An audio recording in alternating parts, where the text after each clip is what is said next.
It is time to get things going in Bridgestone CSBK. It is round number 4 here from Grand Bend Motorplex. A perfect, picturesque day as we get set for the OPP Racing Pro Super Sport class, as it is a big-time battle at the front as we get set for the battle at the beach.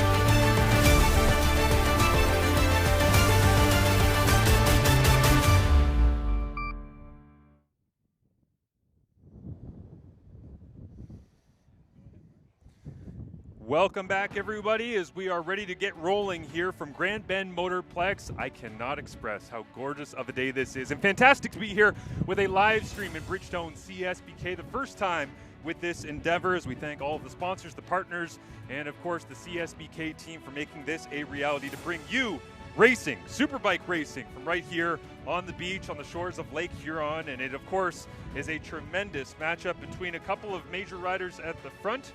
And we're looking forward to seeing exactly how this one plays out. As I am Marshall Ferguson, this is Andrew Nelson, former CSBK rider, of course, Andrew. And I mean, we couldn't have a better day, a better setup, and great competition as well to be able to bring the people at home.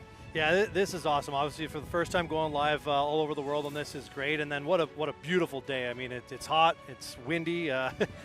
And it's going to be a great race. A lot of good racers out there today. A lot of local guys who have a lot of track knowledge that some of the others don't. And then obviously the fast guys with Thomas and Tremblay have always been around. It should be just a great overall long day of racing, but a good action-packed racing with a lot of the front guys being fast. Yeah, absolutely. And selfishly, I would say as well that if I would choose for a direction the wind to be going, it would be at the backs on the back straight. So we'll see how that one comes to life as we look at the rider standings right now. Sebastian Tremblay out in front, just 1 point separating him and Thomas Cassis, who dominated round 1 back at Shannonville Motorsport Park. Of course, round 2 was out in Atlantic Canada at Shubenacadie, Nova Scotia, Atlantic Motorsport Park. They did not participate in Calabogie, and so Matthew Simpson is being there just 14 points back as we head into this one. And some guy named Cole Alexander as well that we'll get to in just a second here as well. But what are your thoughts right now on the points battle as we get set for race number 5 of the season? Well, 1 point after 4 races is pretty close, right? I mean, it doesn't get any closer than that. Thomas did have a crash in one of the races at Atlantic Motorsport Park there in Shuby, so that did hurt him a little bit, but it's a tight battle, and it's still a lot of races left to go. We got 2 this weekend, and plus 3 more coming up in a few weeks as well, so anything can happen at this point. They're both going to go hard. I noticed that Thomas was, put a bike on pole this weekend and is going fast. He looked very fast this morning in practice as well, so it's going to be a great competition for today. The fast riding school Suzuki of Thomas Cassis. The only flaw so far, as you say, in the first 4 races has been that moment. But Cole Alexander has been pretty flawless as a double champion last year. He, of course, is the 2025 Amateur Superbike and Amateur Supersport competitor and champion. And I love the way that he has entered this class. I know you do as well. He's also on a Suzuki, but he got off to a bit of a rough start as he was coming out of the exit of turn number 4 and rolled this one into the dirt. You would think that that would maybe rattle the confidence a little bit, but I don't sense that at all from Cole, because he clearly understands what Grand Bend is all about, and a little hiccup like that isn't going to change his focus on the weekend. No, not at all. I mean, crashes happen. It's a part of learning. As you said, he was an amateur last year, won the championship, and he's just getting his foothold into the pro stuff this year. These kind of things happen. He's learning, he's pushing on how to go faster. He'll just bounce right back up, and I'm sure have a great race. It's his local track. He knows what he wants to do, and he's going to try hard to keep up to those top guys. But it is great to have an amateur already running in the top. He's 4th in the points in the season. He's actually been in podium contention several times throughout the year already. So a crash, they're pro guys, right? We just get back up and we start riding again. Yeah, absolutely. And Cole Alexander, one of the more charming people you'll meet in the paddock as well. He's got a great attitude. He knows he's got a bright future. And I had a chance to sit down with him at Calabogie Motorsports Park, where he was actually there assisting, because Supersport was not in that event, helping his younger brother, Lachlan, who's in the lightweight category as well here in Bridgestone CSBK. Here's what Cole had to say as I sat down with him just a few weeks ago. Cole, exciting year for you last year. It's amazing to think how far you've come, considering you weren't even planning on doing the full year in 2025. And now we're going into a home round essentially for you here at Grand Bend, an opportunity to really stake your claim and continue to move forward. But first, take me back and tell me about what 2025 was like for you. Yeah, 2025 was a pretty crazy year for me. I had no intentions of running the full year. It's going to be my first year on a super sport bike. I kind of felt like I outgrew the lightweight. So yeah, I just kind of took it as a learning year, and then showed up to Shannonville and did pretty well for myself. And then one thing led to another, and the rest of the year I kept going and kept doing pretty well and brought home the championships, and then kind of just kept that going into 2026. It's amazing to think too, because you went from lightweight and you go, okay, I've kind of outgrown this, you know, I'm bigger, I'm stronger, I feel like my speed is good as I get into the heavier categories and stronger engine sizes and all the rest. But it wasn't just super sport, it was also Superbike, like you say, like amateur in both super sport and Superbike in the same year. What were the days like after you clinched the double titles? Did you just go home and go, like, do we have to figure out what we're doing for next year? Because obviously there's some positive momentum here. Yeah, it's yeah, that was exactly kind of what I was in there. It was it still felt pretty surreal, and it's still like has not even sunk in that that's what I've done. And yeah, I still kind of have to pinch myself and realize like I'm a double national champion. You know, it's pretty cool. And then basically after that, it was like, well, you can't just retire now. You kind of got to go full pro super sport for next year, and so that's what we're doing. Here we are. Is there an element of intimidation when it comes to, okay, I'm fast, I'm moving up, I feel like I trust my machinery and my skills are getting better as time goes on, but now I'm going pro? Yeah, it's definitely a big jump. It's interesting going from amateur, being kind of the top guy, and you know everyone's trying to chase you. And then you turn into a rookie pro, and then you're not the guy anymore. You're the one trying to chase. And I actually really like the challenge. It's pretty fun trying to find time where last year I thought I couldn't go any faster, and now I'm finding these seconds here and there where I'm like, you know, just following Tommy and Seb. It's a pretty cool experience.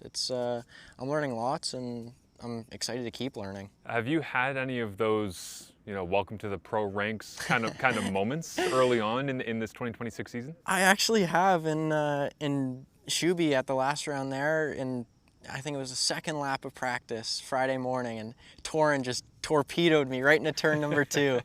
And so that was kind of, I guess, the, you know, welcome to the pro class is kind of how we ride. And yeah, it's you know, it's exciting.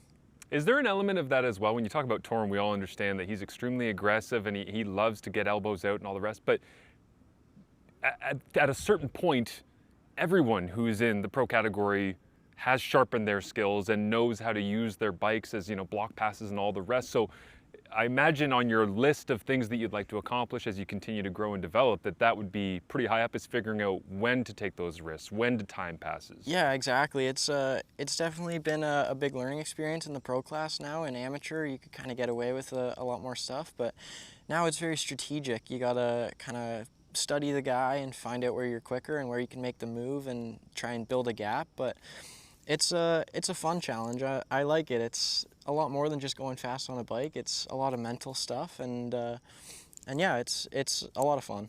What does Grand Bend mean to you? A lot. It's 4 years ago. That's kind of where I rode my first street bike, really, and you know, from 15 to 19 now, that's where I learned everything. I was pretty much self-taught. And so just going out and turning like thousands and thousands of laps at that place is, it means a lot to me, and I know that track pretty well.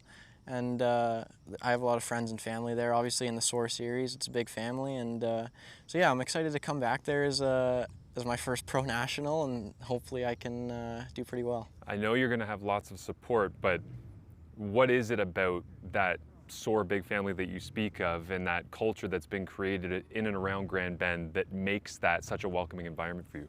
It's really like I've never felt anything like it. It's, you know, CSBK, it's very, you know, it's pretty official, and, you know, these big teams and whatnot, but SOAR is like, it's very family oriented. You show up and you can go and talk to anyone. It's the same here as well, but, you know, you can go and ask a guy like what he's doing with his bike and ask him for a part, and you know, it's everyone's just very helpful and welcoming. And whenever I first started racing a few years ago, it was just such an incredible experience. I went from knowing no one, and then after my first race weekend, I felt like I left with a whole bunch of friends. So it's pretty neat going back there as a pro now, kind of in the top class of Canada. And yeah, I'm hoping that I can put on a good show for kind of the people that watch me grow up riding there. It's amazing. What is your favorite part of Grand Bend? Like, what is the emotional connection when you go through a corner where you're like, I have so many good memories here, so I have to love it? I really like turn one. Turn one is kind of my strong area. I kind of made my own pass almost on the lightweight bikes. You know, you go around the outside of turn one, you have the inside into turn two. It was kind of, a lot of people have called that my pass that I made. And so yeah, turn one, turn two is pretty special place, but really just the whole track. It's just the whole environment. Yeah, I love that place. Amazing. Well, go well, have fun, and continued success. Awesome, thank you. Cole Alexander, as I say, one of the more enjoyable people to be able to sit down with, and certainly one of the special talents, the rising stars that we have here in the Bridgestone Canadian Superbike Championship, and can't wait to see what he has in store for the rest of the field here at his home track in Grand Bend, Ontario. The Motorplex is set to host, and we will be right back with OPP Racing Pro Supersport race number 5.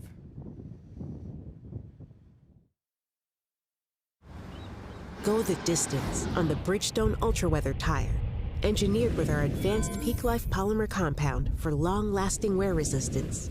Backed by a 100,000-kilometer limited mileage warranty. Hi, I'm Jerry Ordanis, president of GP Bikes. Our goal is to make GP Bikes your one-stop shop for all your power sports needs. We offer a wide range of premium brands, including Ducati, BMW, Triumph, and Indian motorcycles. Plus, we offer a full parts and service department. From off-road to ATV to side-by-side and e-bikes, we've got it all. We ride so you can ride.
Welcome back as we are set to go here at Grand Bend Motorplex for round number 4 officially as the Pro Supersport category sat out, of course, Calabogie, and we get a chance to look around at a track that is a special place for many of these racers. Incredibly flat, though, Andrew. I mean, this place we can see every ounce of it, which as a commentator is tremendous, but you know this place well. What are some of the special spots for you? Yeah, the turns 1, 2, 3, 4, all really tight and technical. There's always a good setup, though, going from 8 to 9. Turn 7's a fast kink, but 8, 9, you want to get a good drive onto the back straightaway leading into 10. Some good passing opportunities into 10, and then a good kink going onto the front straightaway. Wonderful drone shots as well from our CSBK crew, bringing it to reality here as we get a chance to be able to see everyone getting set for the warm-up lap, which an opportunity for some of these guys at the front to really set the tone, and I wonder whether or not the strategy right away off the pole for Thomas Cassis is to be able to go and grab that pole shot. And I mean, it used to be when we were here at Grand Bend as well, Andrew, that we would start essentially where you and I are standing right now, leading into a different part of the track on the back half, but we are truly starting going into turn number 1 here, and there's a lot of lunges that take place into turn 1 usually at Grand Bend. Yeah, turn 1 is extraordinarily tight here, and it's a different layout than we'd normally do for the National Series here for the starting grid, but for the club and regional events here, this is what they're used to. So guy like Thomas will probably want to get out nice and early to a quick start, but he also loves to follow like he's done in a couple of the other races and work his way to the front as best as he can. As we see them taking off for the warm-up lap, and we take a look at the starting grid for the OPP Racing Pro Super Sport category.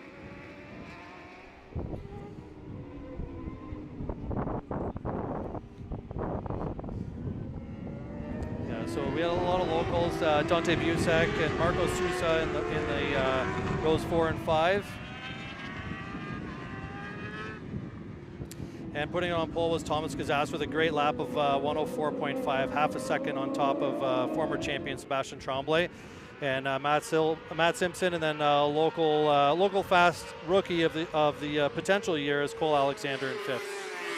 And see some of these guys being a little bit more aggressive than others, getting ready to go. Brad McRae had the R9, and we love seeing that Yamaha on the grid, but he is currently on a different motorcycle as they make their way around turn number 10 and back to the start-finish straight on the R6, Andrew, you were saying, just before we got things going. Yeah, unfortunately, Brad had to go to his backup bike for the race today. He had a pretty significant crash on his R9 yesterday, and but luckily he had a backup. He's got a great team, get him going. So he's just going to do his best, talking to him earlier this morning, just to kind of get through the race and have himself finish and get some points up on the board. Still plenty of torque on that R6, though, right? Off the start here. Maybe we'll see him take a bit of a lunge into turn number 1. And then, of course, this is the technical layout as someone has their hand up at the back of the grid, and it looks as though things are okay. They will get set to go as they clear.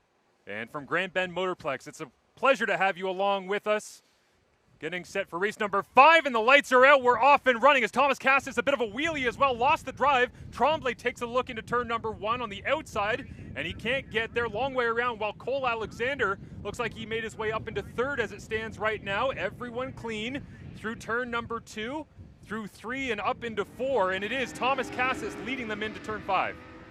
Yeah, it was a great quick launch for Thomas, but got a little wheelie, allowed Tremblay to catch up pretty quick there, but a little bit of a single file through this section, and we'll see who ends up getting the legs going into turn 7 for a hard drive down the back straightaway. It is Cassis out in front of Tremblay, Cole Alexander as they get set to hit the back half of the track for the first time, pick up the drive, and hit top speed. Down the runway they go. Wonderful drive coming out from Cole Alexander as he's got a bit of a run on Tremblay. One of the locals, they love to lunge into the carousel here at the back half. And Will Cole, he takes a look, looks as though he has the spot.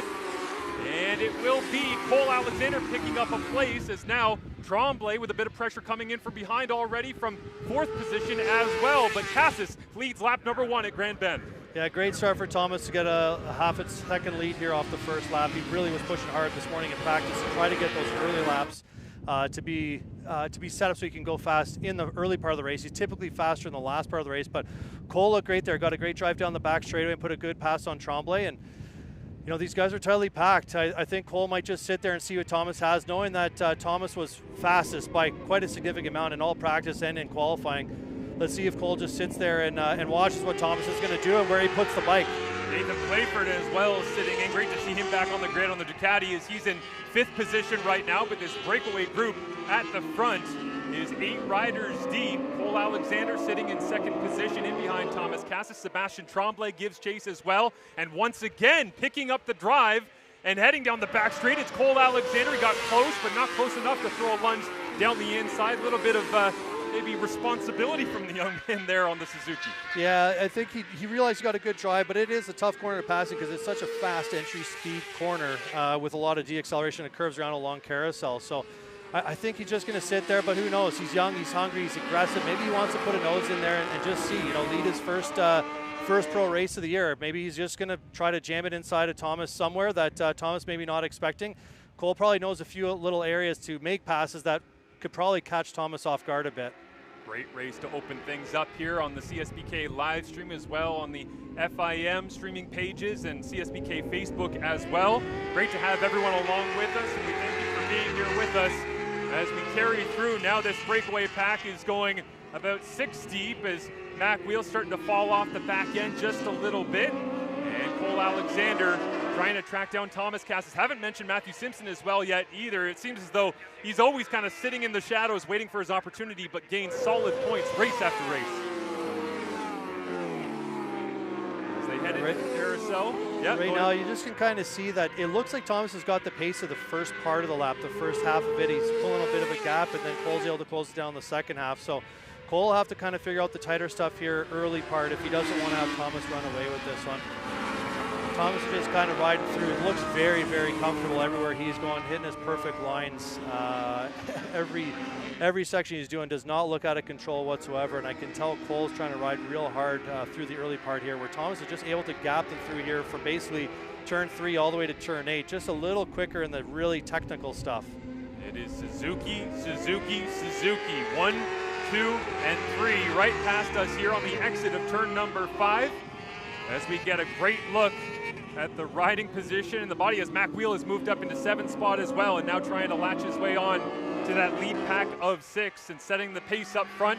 It remains Thomas Cassis as it stands right now, being raced on to by Cole Alexander, and again Sebastian Tremblay, so smooth, Andrew. That's one of our favorite parts of watching him ride. It doesn't matter where he is. He was actually in and around all things at Calabogie with the Superbike class as well, and you could really tell on that kind of fast-flowing track with lots of elevation changes just how good Tremblay is at being able to get around these places that he knows at the back of his hand. Yeah, absolutely. You know, very consistent, fast rider anywhere he is going, but they're actually put in lap times right now that are the exact same that they did in qualifying. They're actually all going faster than they did in qualifying, except for Thomas, just a little slower. But so you can tell the pace is hot on a hot sunny day like this. They are not going slow at all, and it's nice, really nice to see how fast they're going in the early part of the race with a full tank of fuel. Once that goes down, the tires will start to feel a little bit better for them, as these Bridgestone tires seem to last forever at a high rate of speed. So I don't expect to see a huge drop in lap time from these guys, as they all still remain so close. We saw early on this season in round number 1 that it was Thomas Cassis that I remember you calling it stock mode, just trying to latch onto the back of Sebastian Tremblay and wait until the second half of the race, or maybe right around that midway point, in order to make his move. He did, and he claimed victories in both of the first 2 races in the first round of this season.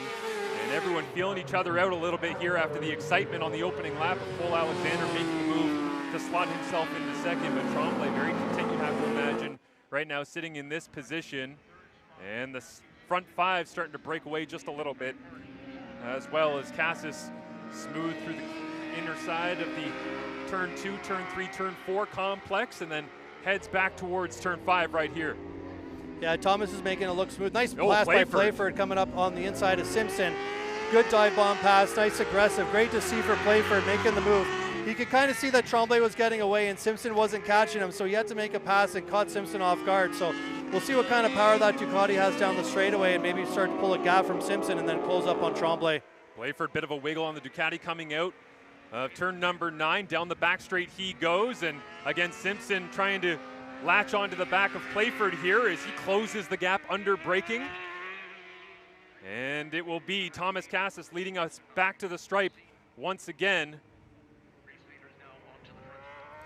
Yeah, Thomas actually just put in his fastest lap of the race on that lap at a 104.6, which is only 1/10 off of what he set the pole position at. And Cole Alexander right hop behind, learning from Thomas a bit at a 104.8, which is quite a bit faster than he went in qualifying actually. So he is learning from where Thomas is putting the bike, and I think Thomas will just feel so comfortable. He looks so smooth. He knew this morning after practice that he definitely had the pace, so he's just going to be putting his consistent spots, looking where he wants to go. I don't think he's really focused on anybody behind him. He knows that lap after lap, if he keeps rocking this way, he'll keep pulling a gap by 1 or 2 tenths every lap. It is Thomas Cassis out in front of Cole Alexander, Sebastian Tremblay in 3rd, so it is the Suzukis that continue to lead the podium positions, as Nathan Playford sitting in that 4th spot, Matt Simpson in 5th, and Brad McRae still hanging on that R6, as Laurent Liberté Gerard as well in 9th. And Marco Souza rounds out our top 10 from here at Grand Bend Motorplex. And the maturity of Cole Alexander, you would maybe expect more here than any other track just because he knows this place so well, but it feels as though as Tommy starts to pull out a little bit of a gap, that Cole might have to ratchet things up and go give chase. Yeah, I think he is trying to give chase. You know, that's the thing. I think Thomas is just so consistently fast. Every lap that he's been doing so far has basically been within 1/10 of himself. Like the fastest lap last lap was only 1/10 slower than his previous one. He's not really changing the pace. It's metronomical for his effort. So Cole's going to have to ride a little bit out of his comfort zone every lap to get to that point. But I think this is where we're starting to see Tremblay and Playford come into this. Yep. Right, Playford's really closed up quickly on Tremblay. They're putting in fast laps, and they're starting to see the blood in the water with Cole Alexander just slowing up a little bit, and hopefully they don't give up the charge to try to catch Kazas. See how the Bridgestone tires hold up. Is a hot and breezy day here in Grand Bend. And Cassis continues to extend the lead. 11 laps to go. It'll be 10 when he crosses the stripe after coming back through the kink here momentarily. As, yeah, it's starting to back up a little bit, Cole Alexander, and it does bring Tremblay into play. And, I mean, Playford's just got to be salivating as a guy who didn't take part in the first couple of rounds. Yeah, right now he must be excited. I mean, the lap previous to this one that they just finished, he went 1.6 seconds faster than what he did in qualifying, and it's actually the fastest lap of the race at a minute 4.2. It's extremely fast around here for these super sport riders. So he's hunting his first podium as well here at this track for this year as well, his first podium. So it's they're going to keep rocking here. It looks like Thomaso again is just kind of pulling away. Cole has figured out the early part of the track a bit. And Sebastian Tremblay and Playfair need to figure out coming out of this next corner here as they take the drive onto the front straightaway, because it looks like this is where Thomas and Cole are able to just get a bit of a jump, bit of a drive a little quicker than Tremblay and Playfair, and this is where they're pulling most of their gap. And the fast riding school Suzuki of Thomas Cassis continuing to lead. A little bit of a wiggle heading into turn number 5 in front of us here on this lap, but looks completely under control, and certainly we saw the condition, the shape that he's in. Does a lot of riding with younger kids, coaching as well with Tony Sharpless and her Supersonic Road Race School. And here, trying to teach a lesson to a couple of the younger riders in this field, as Cassis, a former Pro Supersport champion, as we are halfway in this race. We have crossed that marker, and now it is time to go hunting. If you're sitting in a podium position or just on the edge, as we see Nathan Playford starting to tighten things down on Sebastian Tremblay once again. Yeah, and Cole actually just put in his fastest lap of the race that lap, and as it in 5th place, Matt Simpson just did his fastest lap too, so there's still a lot of laps to go in this. The race is really tight. There's some areas it's easy to make a quick mistake here and you lose a lot of time. So being consistent, especially in the tight technical stuff, to lose, you know, half a tenth or even a tenth of a second is a lot on this track. So they're still holding in tight, and I can see even in 5th place, Matt Simpson thinks he's still got a good shot at the podium here. Yeah, they have certainly gapped the rest of the field from this sitting back to 6th at this point in the race. But understanding that Thomas Cassis is the pace setter, the tone setter in CSBK Round 4 Pro Super Sport, but Cole Alexander sitting right there on the back wheel as they continue to tighten down through the technical layout here. And I mean, it feels like it's all about just throttle control at that point, right? Trying not to lose as much time as possible while also setting yourself up to head towards turn 5. Yeah, that big right-hander they're going through is hard. It's a big triple apex right-hander, and it tightens up and it opens up, and it's tough with the throttle control to keep it. And you can really see where sometimes they gap themselves a little bit, outbrake themselves a little bit, go a little bit too wide in certain corners. So again, this is an area where Cole's pulling a little bit from Tremblay, and then Tremblay can close it up on the last part of the half. And I know Tremblay is going to see that, so he'll probably try to do something in the carousel 2 corners from the end. But another good jump here from Cole. It looks like he's actually closed up quite a bit on Thomas this lap. He went 0.2 of a second faster the last lap, so it looks like he's closed it up through the course of this lap as well. So Cole's all over Thomas, and he's done a great job closing up here. It's starting to come up to a lapper as well at the back end of the field, so that could play into things. We'll obviously address that as it comes, but yeah, on that last lap it was 0.2 quicker, as you say, for Cole Alexander, but Sebastian Tremblay was the fastest rider on track as well just a moment ago. And so this group, 1, 2, 3, 4, starting to get in tight. And where exactly will they hit the lapper that could split the deck a little bit here? The lapper heading towards turn number 5 currently, and Cassis eyeing things up. This is where the heart rate starts to go a little bit higher, the adrenaline, trying to understand where the best place is. And you don't want to wait it out too long, Andrew, but maybe the back straight is the perfect spot, and how many riders can get past on the back straight clean? Well, Thomas might be thinking 1 or 2 corners ahead of where he's actually going to cap the lap rider for Ryan McGowan and see where he's going to put the pass. But it'll be either into the carousel or coming into the kink on the front straightaway. But a little bit of gap here again. It's such a big ebb and flow of this track, and one little mistake, like I said, is making a huge difference in where they're going.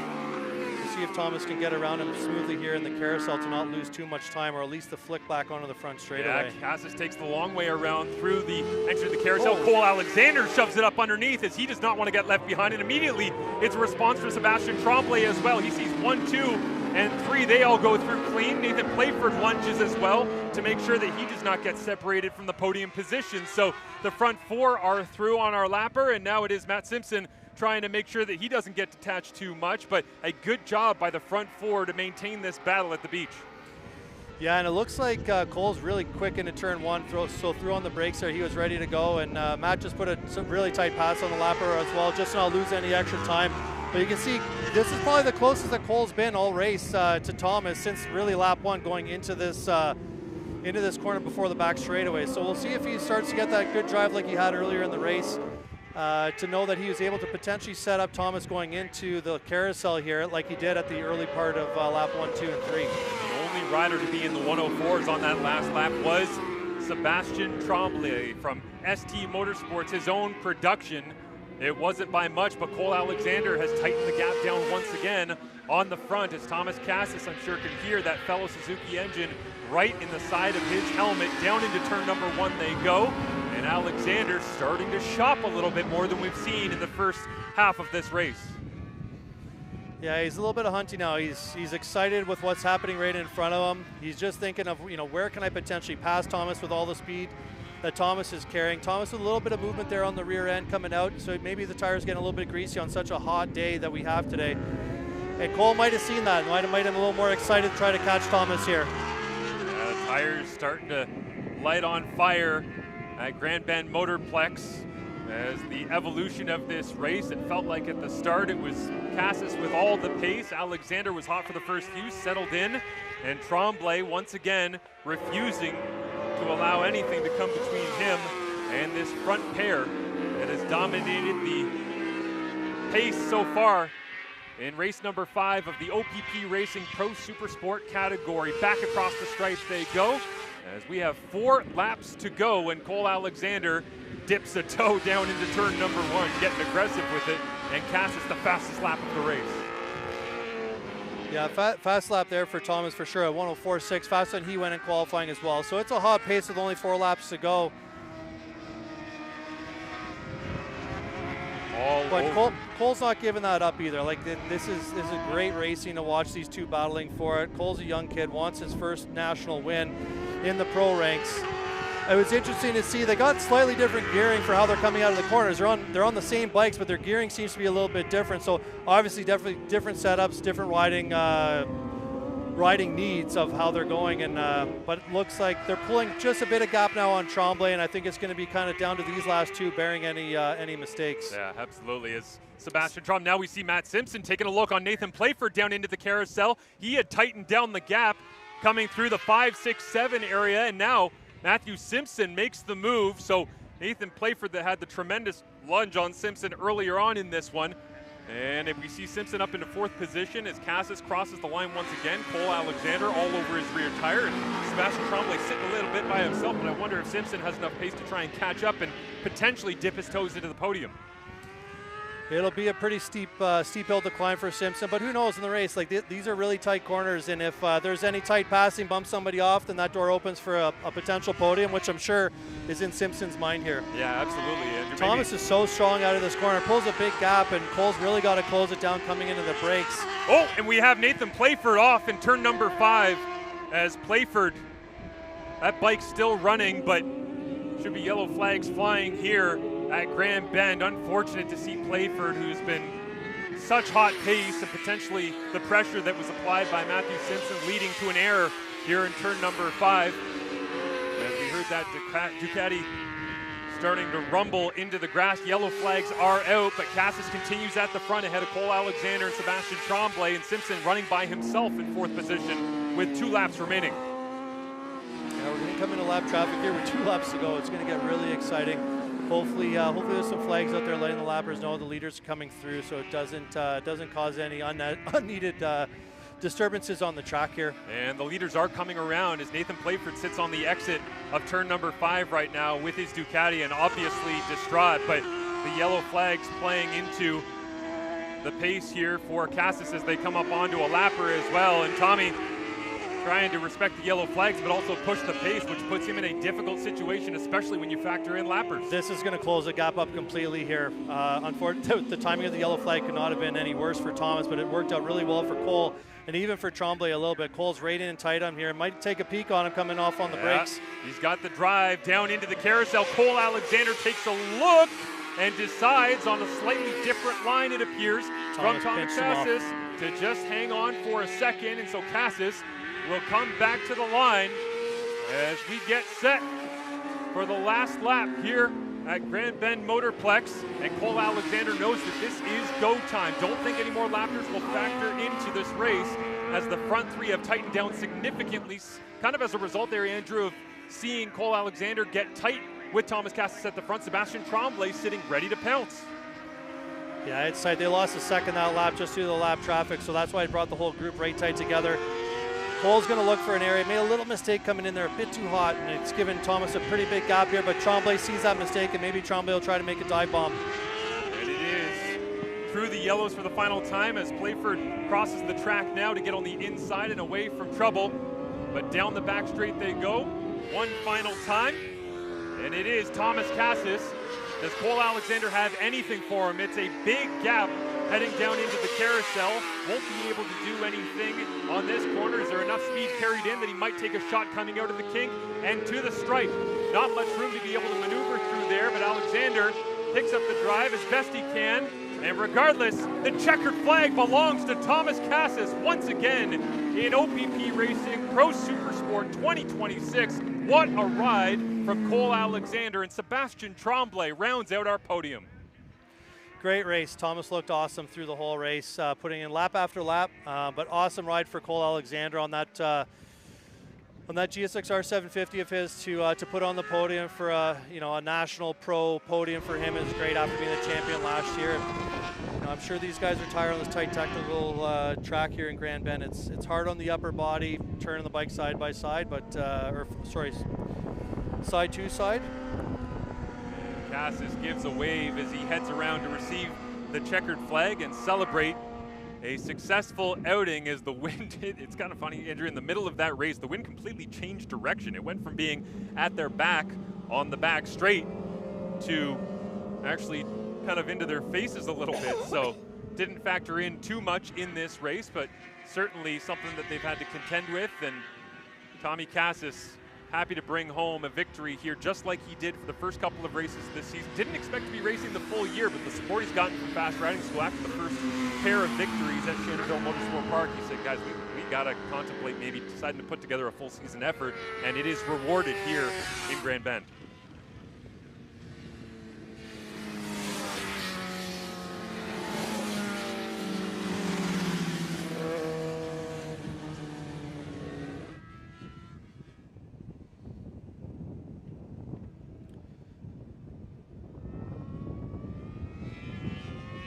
Thomas picking up his checkered flag, getting to wave it to all the fans and make his team and crew very happy. Again, for an excellent performance from Thomas, right from flag to flag. Seemed honestly quite under control. Nothing really too squirrely for him. Kind of knew what he was doing. His team probably giving him good pit board signs all race, and that's why he's a multi-time champion in the super sport category here.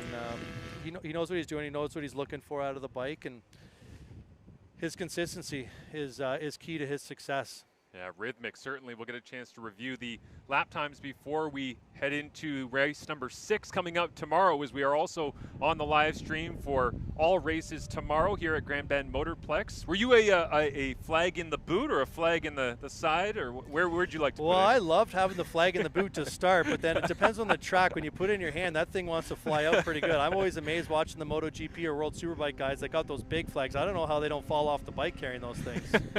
As Cassis decides to take the shortcut through and avoided the chicane, but TV Tommy will be getting plenty of TV time on TSN when we go ahead and review this one, with a chance to claim the victory and, of course, make his way around one final time before heading to the podium celebrations, which we'll also have for you here, as Frank Wood will be, of course, handling those throughout this event, as he always does. A tremendous job by Frank of bringing this to life and getting a chance to celebrate the very best that we have in Bridgestone CSBK, all of their accomplishments. But man, what an effort by Cole Alexander as well, just reflecting on this race right now.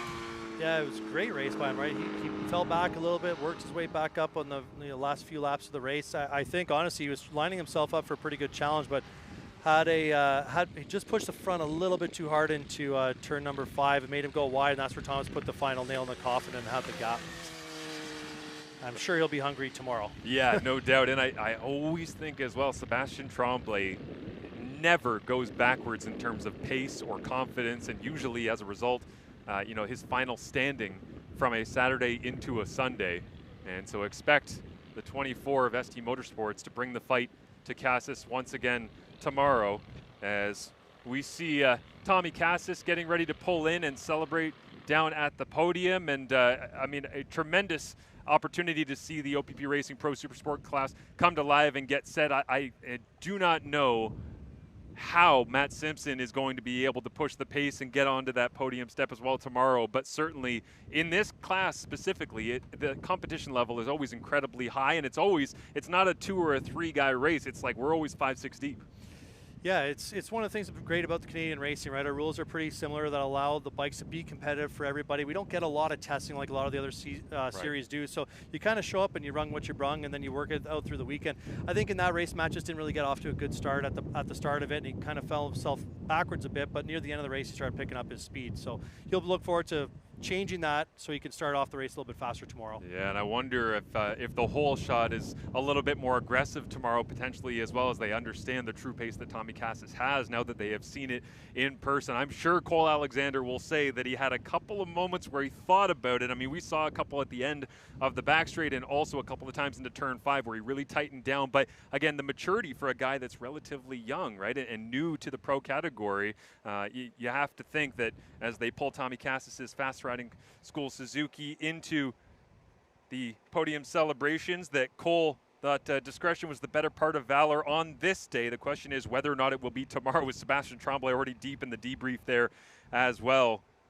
And the BS Battery branding on site, tremendous support from them as well for the pole position award that we have here in the GP Bikes Pro Superbike feature class. That will be coming up in just a couple of hours. A couple of other amateur and lightweight races as well that we have on the docket on the CSBK live stream, is tremendous drone shots from our great crew here at Grand Bend, bringing you all of the entertainment, and great to be able to have everyone along with us on your platform of choice, as Frank Wood stands at the ready with the podium celebrations to follow in just a few moments. And it will be a very happy celebration for all of the Fast Riding School Suzuki team.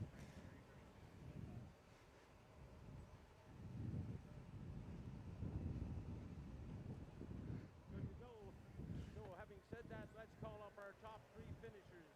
Finishing in 3rd spot on the number 24. And there is no doubt that Suzuki, of course, way out in front in the Constructors' Championship as well with the Pro Supersport category.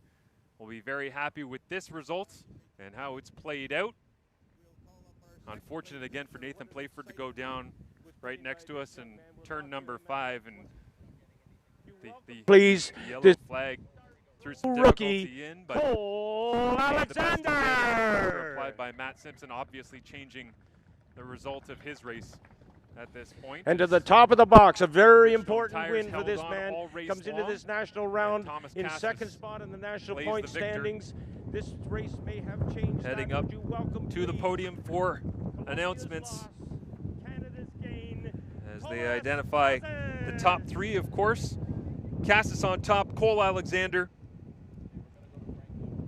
And in third, Sebastian Tremblay. We'll throw it down to Frank Wood, who has the podium celebrations underway.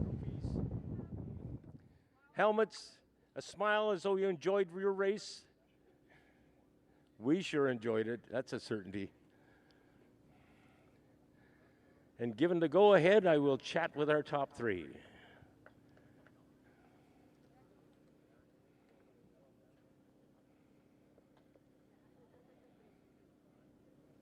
You're making me nervous.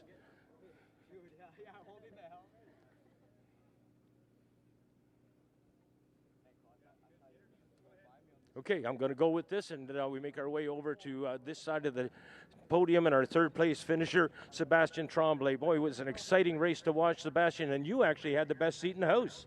For sure. I had a pretty good start. Tommy did a small wheelie there. I thought about going on the outside, but he ran a little bit wide first corner, knowing people would try that. So I stuck behind him and tried to follow him. I know Tommy's quick around here, so I just wanted to let him shred some lap at the front and see about halfway where we can stand. And unfortunately, his first lap was a little slower than expected, and Cole was able to get around me at the end of the back straightaway. And I said, okay, let's see if the kid can go. And oh my God, he surprised me there. It was phenomenal to see them ride up front. The pace was really insane. I don't think I've made a race this quick around here, so it's pretty amazing. I had something by the end, but just before the straightaway, they were pulling a couple bike lane on me, and I could not pounce on where I think I was stronger. So we'll try to figure some stuff out tomorrow in order to make things happen. Well said. Ladies and gentlemen, your third place finisher, we call him the Shaker. His name is Sebastian Tremblay. Over to this side, and this young upstart pro rider, Cole Alexander. You made a lot of people happy, young man. Yeah, I sure hope so. It feels good to be up here after a pretty rough yesterday. I wasn't riding like myself, and I was pretty frustrated and laid the bike down. But plus racing, the new suit, and KYT kept me safe. And big thanks to my dad for putting the bike together. It was a long day, and yeah, the race was pretty fun. Tommy got a good start, and then I saw Seb. I was thinking about staying there, and then I just jumped on him, and then just kind of tried to stay with Tommy. He got away a bit, and then I reeled him in at the end. I had a plan, messed it up, but that's what Sundays are for. Well said. Ladies and gentlemen, your second place finisher, Cole Alexander. Excuse me, Cole, as they get up to the top step here, and a very popular win by a very popular young rider, Thomas Cassis. Congratulations, young man.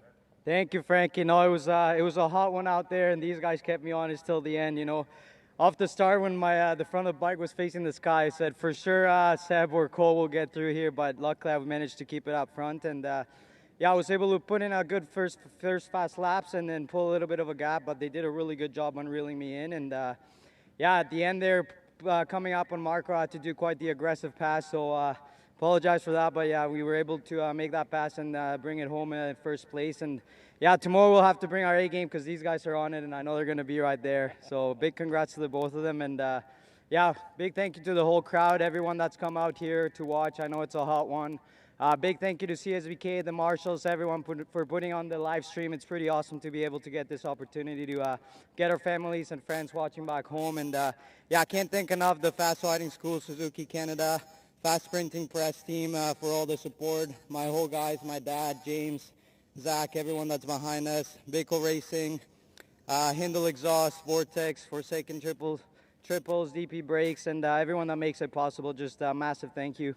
Ladies and gentlemen, your podium from the OPP Racing Pro Sport Bike National Championship race. Sebastian Tremblay in third, Cole Alexander in second, and on top of the box, Tommy Cassis. And that will do it for us in the OPP Racing Pro Supersport category and class. And Tommy Cassis is Well, it's class as always. I mean, he is the class of the class at this point, and he's certainly showing that throughout this race. And we're excited to have race number 6 coming up for you here on the live stream moving into Sunday. Of course, in a couple of hours, we do have the GP Bikes Pro Superbike feature class as well, and we have the EBC Brakes Amateur Supersport class coming up for you. Eric Tricot on the call for that one in just a few moments. But for now, a great way to start the live stream, a great race and a beautiful day, and we're looking forward to bringing you even more Bridgestone Canadian Superbike action coming up right after this. Go the distance on the Bridgestone Ultra-Weather tire. Engineered with our advanced Peak Life polymer compound for long-lasting wear resistance. Backed by a 100,000-kilometer limited mileage warranty. Hi, I'm Jerry Ordanis, president of GP Bikes. Our goal is to make GP Bikes your one-stop shop for all your power sports needs. We offer a wide range of premium brands, including Ducati, BMW, Triumph, and Indian motorcycles. Plus, we offer a full parts and service department. From off-road to ATV to side-by-side and e-bikes, we've got it all. We ride so you can ride.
Welcome back to Grand Bend Motorsports and this round of CSBK. I am Eric Tritko, joined by the defending ZX4R Cup champion, Jacob Black. Jacob, great to have you on the mic up here helping me out. No, great to be up here. I'm excited. This is historic today. I'm really enjoying it. Yeah, so bikes going out right now in our EBC Amateur Sport Bike. I'm going to run down the list here for you as we go through. Our starting grid here on pole, it's going to be Brendan Stewart, Bailey Ives in the middle of row number 1, and then Julia Kranz rounds out row number 1. Then it's Jeff Barnard, Jeremy LaRue, and Michael Black in row number 2, and then third is Alexis Baudouin on the third row. We had 3 riders who were DQ'd, and I don't know if they're going to get to the start because they did qualifying on the wrong tires, non-approved tires. So. I do see those riders out here. So okay. All right. So they let them in, but they'll have to start from the back of the grid. So riders on their warm-up lap, making their way around in through the carousel right now, and getting ready to take their spots on the starting grid. Jacob, when you get up to that spot, what are you feeling right now? Right, mostly a lot of nerves, a little bit of excitement. You're trying to breathe deep and trying to breathe, in through the nose, out through the mouth, or vice versa, nice and gently on the exhales, trying to get set, make sure in gear, and then it's really about just focusing on those lights and trying to steady the nerves so that you're ready when that light drops. Do you have a routine you go through so that you don't forget everything? Yeah, I'm mostly talk to myself a lot, so I'll be on there going, okay, calm, steady, trying to talk myself into a state of zen so that I'm not, revving the guts out of the thing and trying to launch it too hard and making mistakes. So there's a little bit of jostling as people try and find their position on the grid there, and that's normal when it's the first time back to a racetrack for a little while. And some of these guys are brand new here. All right, motors are up and they're off. And good jump from the outside there coming into turn 1. That was Bailey Ives. Yeah, Bailey with a great jump coming into turn 1. So Bailey's going to get the whole shot here, and he's been at the front of this field fighting with Alexis Baudouin all season long, and Alexis not having the best qualifying effort, so Bailey's got a real opportunity to claw back some points in the championship here, and I think that's one of the local riders that's right up the back of Bailey at the moment. He was on the pole, but it's Bailey who leads us as they come through turn 3, and now the left-hander into turn 4. Out into the infield section here, and yeah, Bailey Ives gets on the throttle here as he goes back and about to take the final turn onto the backstretch here. Now here's where we see who's got the power and who gets on the throttle. Good battle, third and fourth position there. Julia Kranz got a great launch out of that hairpin onto the back straight, had to check up, and now she makes a move. She's looking on the inside on the way into the carousel, but Julia had to back out of that one, and it's Bailey followed by that local. I'm going to have to check the name again, forgive me guys. I believe that was Braden Stewart there in second, and Braden's looking as they come up to turn number 1. Yeah, into turn number 1, on the brakes hard, they turn it to the right, back to the left-hand side. Just maintaining the throttle here through this sort of bus stop or Omega section. And now out of that and coming on into the the side stretch, I guess we could call it here. A little short shoot here up to the bus stop for this really tricky little right-hander and then the left-hander. And it's easy to come deep into that right-hander and it messes you up. But Bailey got through there cleanly. And I see the local now, Braden, is ranging all over the back of that Suzuki GSXR of Bailey Ives. He's going to look as they come down, and we got to ride it down on the exit of the dogleg. Yep. And I believe that was Jeff Barnard who was in a battle with Julia Kranz. Julia Kranz, it looks like, is still up, so I think that's Jeff Barnard on the side there on the way into the hairpin. Making their way now down the backstretch, getting ready to the carousel. And Bailey had opened up a nice gap there down the backstretch. But the second place rider there, of Stewart, he is a demon on the brakes. Here we go, pass. Braden Stewart into turn 1. It's a big lunge. Can he pull it up? He's going to go a little bit wide. Bailey's going to look to try and double back now and get back on the cutback as they go through the long sweeping second turn, then turn 3. But I think Braden Stewart's got that one secured. He's already leapt out to a little bit of a gap. I noticed that early those first couple laps, he is super strong on the brakes up through, I'd say, this section into the short chute. Yep. And Bailey seemed to have a little bit better flow here. So let's see if he's going to be able to carry some momentum through here and set up for a draft and pass back on the backstretch. Here they go into that little crook that takes them onto the runway and the back straight here.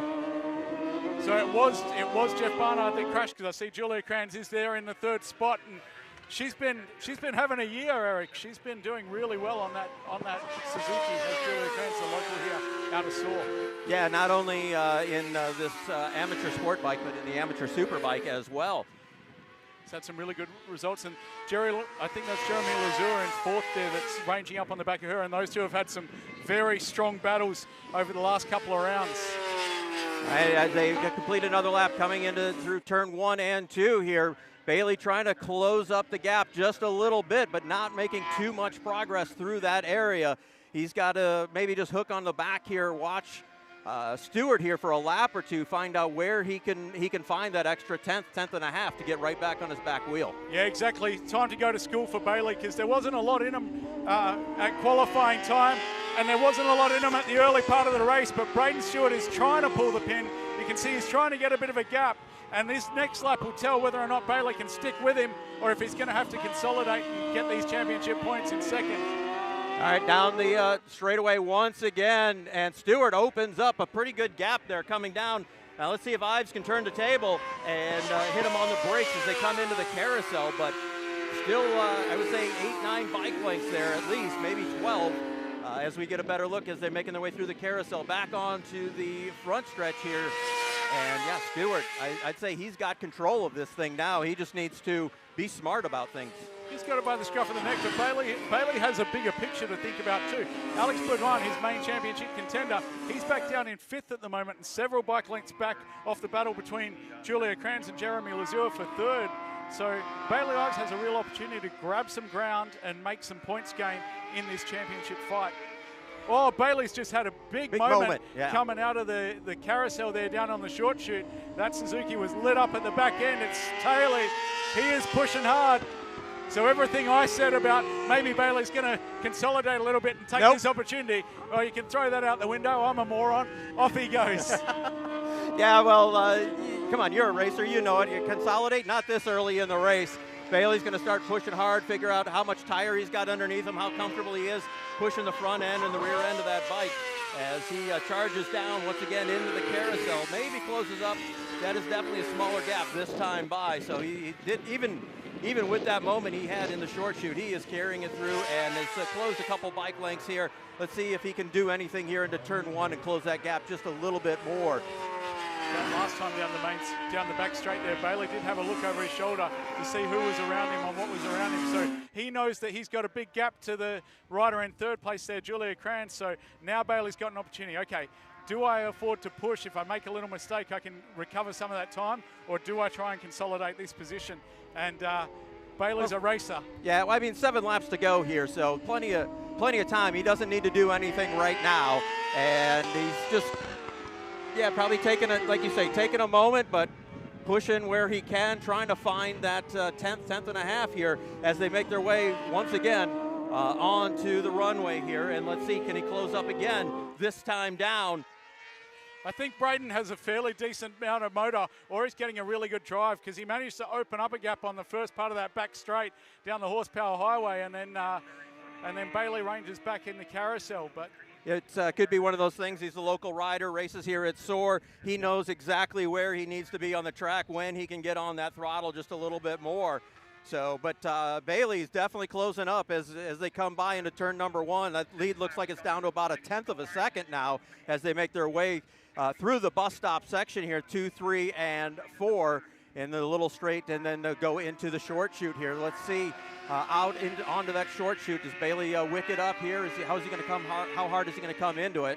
So you're right there, because Bailey just set the fastest lap of the race, a 107.5, plays a 107.577 from Braden Stewart. So now Bailey's turned up the wick. He's found that time that he was missing in qualifying. Braden's pushing hard, but Bailey's not letting him go, and everything that I said before was, as I mentioned, completely incorrect. Well, it was correct in the moment. So let's see what we have here as those two continue to battle. Looking back further on the grid, Julia Kranz there, as you said, in 3rd. Big gap between 2nd and 4th. So she's just got to play it smart there. So she's very comfortable in third there, and it's worth noting that Julia Kranz is a local too, so she understands his track probably a little bit better than Jeremy Lazur and Jeff and Alex Baudouin behind her. It is a track where you do need to know exactly where to put the bike, especially coming out of that hairpin onto the main straight. It's bumpy, it's rough, it's tricky. There's a specific line that if you get it, you'll get a good drive, and if you miss it, you're going to be all out of shape, and the thing's tying itself in knots for the first couple of gear changes down that back straight. And going back to what you said about Bailey consolidating here, I mean, he's in a bit of a pickle here. He's down 30 points right now in the championship to Alexis Baudouin. So with Alexis being a little bit further back, he has a chance to get some good points towards that. On the other hand, you need to finish the race too to try to minimize that. You've got to finish the race. Those 5 points, I mean, we're getting down to the tail end of this season. There's only Mosport left after this, or Canadian Tire Motorsport Park, forgive me. But yeah, so 30 points is a long way to be close, but if he can get 25 out of here and Alex walks away with, I think, 13 or 16, that's half that gap closed. Yeah, between today and tomorrow, definitely you can put a big dent into that gap. So Bailey continues to sit there and close up about like 3-4 bike lengths behind right now, making their way through the bus stop. Julia looks solid there in third position. Fourth position is Jeremy Lazur. He's sitting pretty easy there in fourth. He's just got to bring it home in that. Fifth position right now is Alexis Baudouin, and then Joshua Hodgson, Michael Black, and Alex Ray sitting behind him right now. So Doug Newman's actually not far up the road, and these guys are probably going to get to Doug within the next 2 or 3 laps. Doug, obviously a racer out of the Race Moto Series, has a very fast brother in Scott Zolas, and they run Lead Angle Motorsports, but Doug, yeah, I think he's going to get lapped within the next 2 or 3 laps here, and there's only 4 to go. Yeah, he's just crossing start-finish now as the leaders are in the middle of the carousel, actually exiting the carousel right now. It'll be close. Yeah, 3 laps to go right now. So we are in the closing stages of this EBC Amateur Sport Bike race as eyes close again right up into turn 1. Now just about a bike length and a half between them as they go through turn 3 and into 4. I think Bailey's really got that section dialed in. He's just got to find 1 or 2 more spots to grab another bike length or 2, and he's right there. So as we're working this way down, it's going to be tight here, which is what we want. Coming now, this is where Bailey's strong through this dog leg here, this quick little left-hand jink, and then the right-hand kink that leads us to the hairpin that goes onto the back straightaway.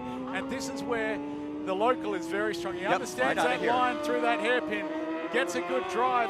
Bailey's learned something because he followed him, but it's still, there's a gap opening up now as they drive down the back straight. He's getting 3 bike lengths easy coming out onto the straight there, and he's got to fix that here really quick as we're just 2.5 laps, or 2 and about a third laps to go here as they're making their way through the carousel.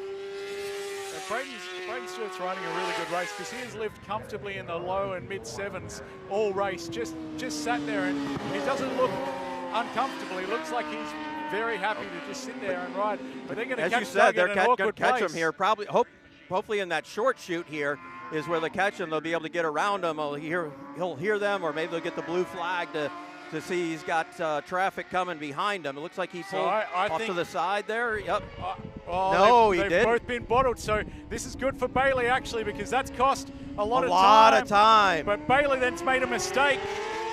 Is Bailey going to get through on the kink? He's not going to get through. Oh, huge mistake from Bailey of not just forcing it, and he's fallen way behind Bailey now. Lost out big time on that one, and I think Bailey had an opportunity to make that pass earlier, and I think that maybe that was the moment where he was thinking about that championship issue, because Bailey, he's one of the nicest guys in the paddock. Again, I think that one's probably cost him the race there. Yeah, all right, as they come through the blue and white last lap flag here, they cross the stripe, just 1 lap to go here in this Grand Bend Motorplex race for our EBC Amateur Sport Bikes. Bailey trying to close back up, but that's going to be a big ask here. He's got to do something brave, crazy, or just hope that Stewart doesn't, that he has a mistake through here. So into that short chute for the last time. onto the brakes. He's trying to close. He's closed up a lot on this lap because that cost him over a second and a half, and he's within 4 bike lengths as they head into the kink now.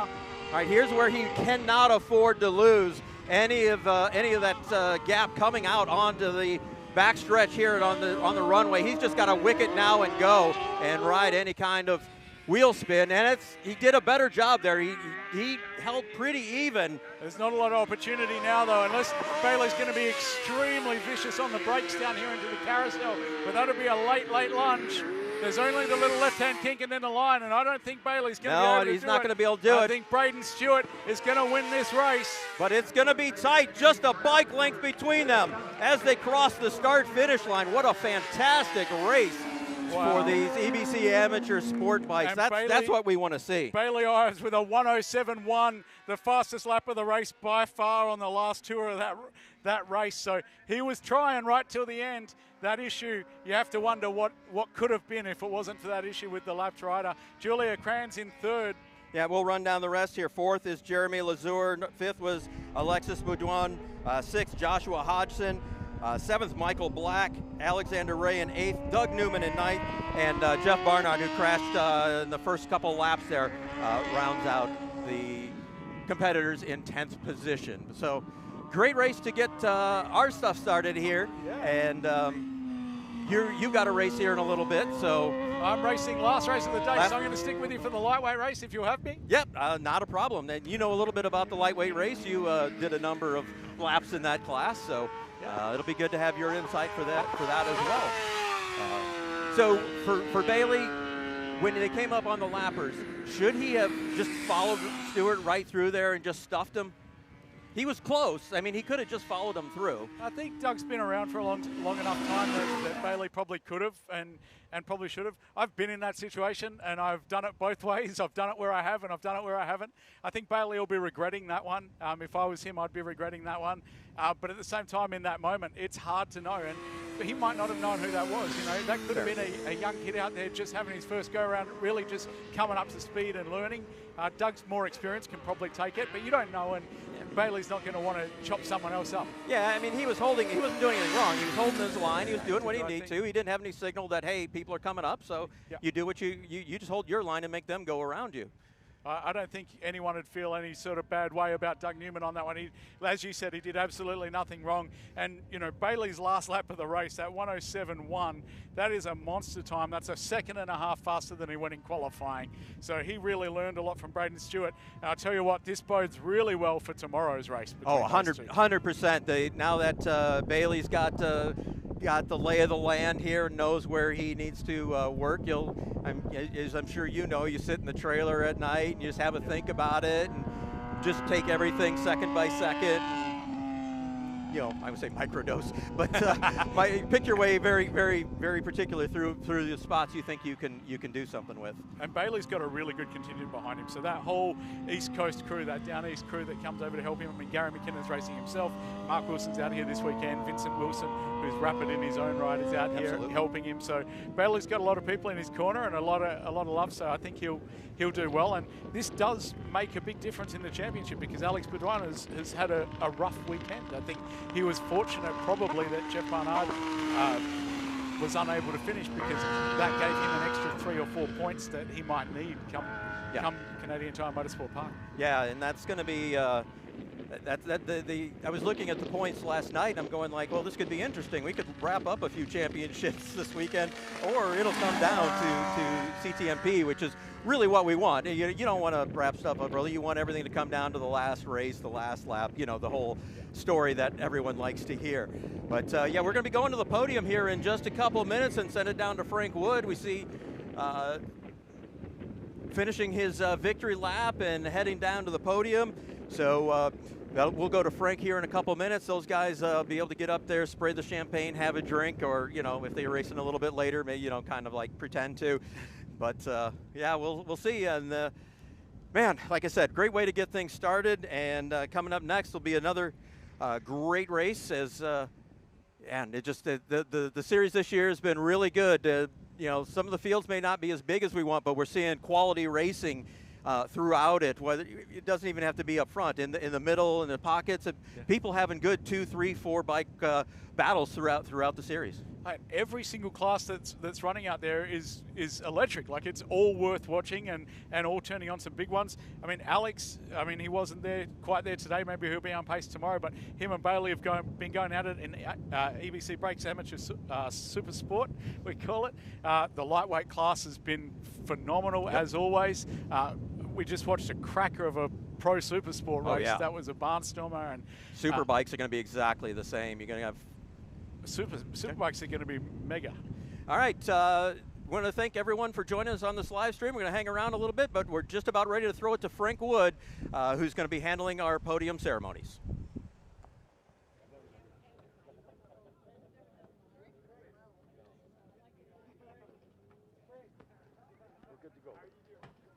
Okay, we are good to go here on the EBC Brakes National Championship podium.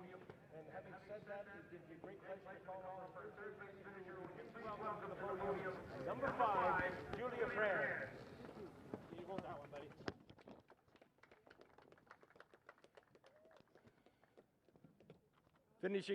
Finishing in second spot, right where it says 3. Yeah, you got her. Finishing in second spot, and incidentally recording the fastest lap of the race. Doing so, would you welcome, please, in from the East Coast, a little bit of hospitality dished out by Bailey Ives.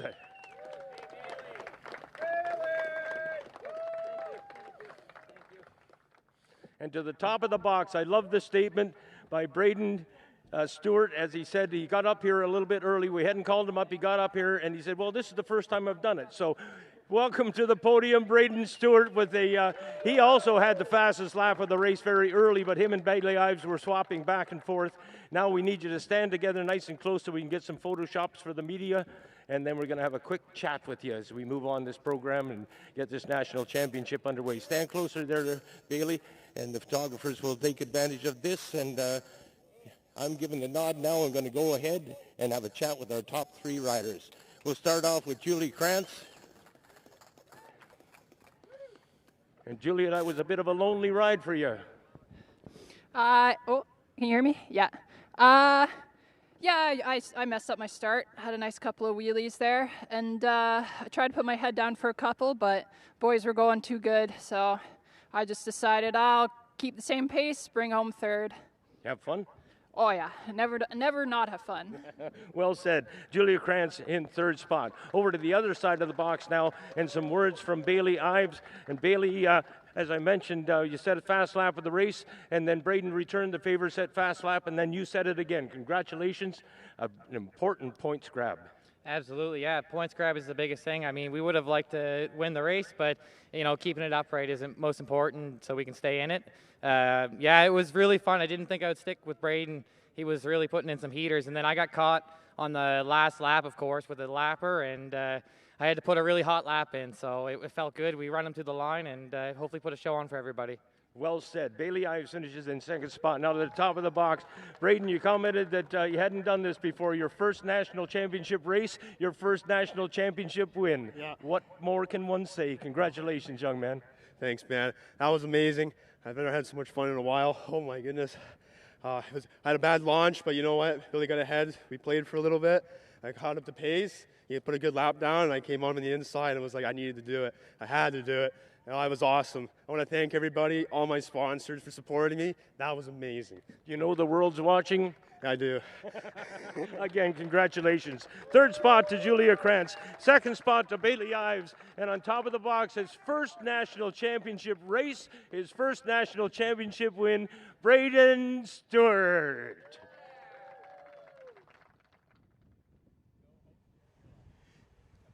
All right, thanks for joining us for the EBC Amateur Sport Bike Race. We got more action coming up, but we're just going to go to a break and let everyone catch their breath and get ready for another one.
Hey, thanks for joining us once again, and we'll coming on back to our very first live stream with Canadian Superbikes and this great weekend here at Grand Bend Raceway. I'm joined by Jacob Black, who, if you follow the series, you definitely know who he is.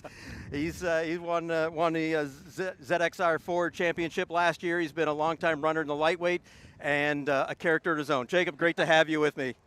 Great to be here, character. I think you're a character yourself, and that's why we get on so great. Exactly. Well, I actually understand Australian where most people don't, so, you know. But that's bad news on a live stream, but I'm sure we'll make it work. Yeah, we'll make it work. So our next race coming up is our Supersonic Road Racing School lightweight sport bike class. And Jacob, generally this is one of the best races of the weekend. These generally running, nose to tail, 2, 3, 4, all throughout. I mean, there'll be people well up in the field, but even back in 10th, 12th position, it's a barn burner. Right, we're going to see some really excellent racing, and we're going to see some of the, a real up-and-comer as well in Lachlan Alexander, but some of the guys behind him in this race, like Stefan Tanisic is a young kid that's on fire. Sebastian Silva is doing really, really well this year, and then local Mark Preet, who's out here racing in the Nationals, I think maybe for the first time ever, but a sore local and a very rapid guy on a lightweight bike around here. We're just waiting for those bikes to be released. We see them in the pre-grid area getting ready to be released, and here they come out onto the onto their warm-up lap. So let's run down the grid for you. On pole, it will be, as you mentioned, Lachlan Alexander, who currently leads the championship. Mark Pretty, who you just mentioned, in second, and then Stefan Tanisic, Tanisic, thank you.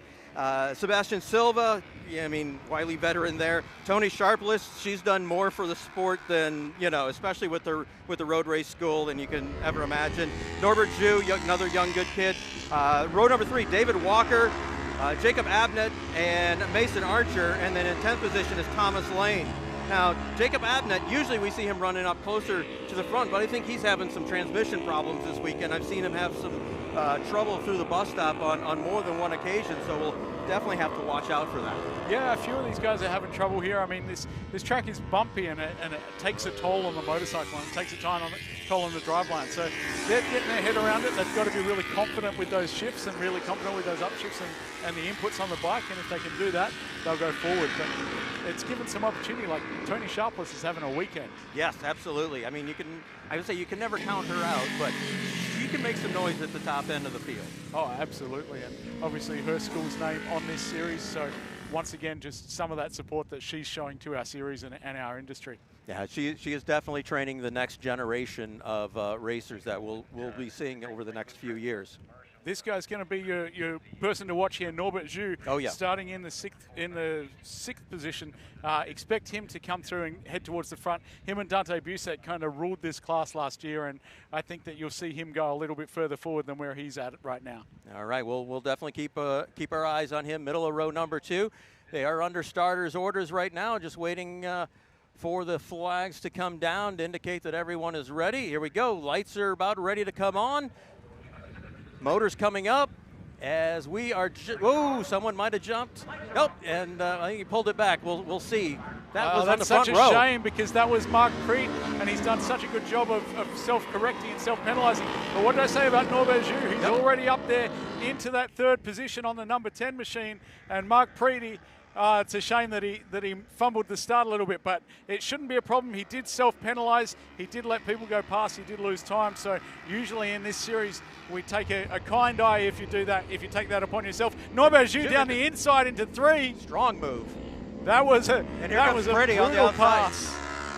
Not able to get it on the outside through the dog leg here, but that battle there has already opened up a huge gap on lap number 1. Now, the smart thing to do is for riders in 2nd, 3rd, and 4th position to kind of work together to close that gap up, because the draft is so important when you only have about 42 horsepower. Well, the draft is vital, but Lachlan Alexander has already checked out the front, and now it's going to be up to Norbert to try and run him back down. Norbert did a really good job through those first few corners, really muscled his way from 6th on the grid up to 2nd. He wasn't going to let this one go, but I think at the moment it's Lachlan Alexander who's got this one by the scruff of the neck. Yeah, he's, as you said, leading the championship. He's won all but one race so far this season and really taken the championship by the neck or by the scruff. And he's... Mark Preet just sat up. Yes. Young Stefan Tanasic as they went through the left-hander in front of the grandstand there. Preet's pretty aggressive out there. Stefan Tanasic unfortunately had a mini bike crash at Shannonville and was injured for the first 2 rounds, but he is a graduate of the Supersonic Road Racing School and he's going to be a very rapid youngster. He's one of the future stars of our sport, but obviously not quite race ready at the moment. Well, he'll go to school on everyone here and learn a lot and probably learn quickly here. I'm going to say that gap doesn't look quite as big this time, but no, I think Norbert has actually managed to squeeze it down a little bit. Oh, now Mark needs to leave him alone here at the end of the carousel. Nope, he's going to go for the move.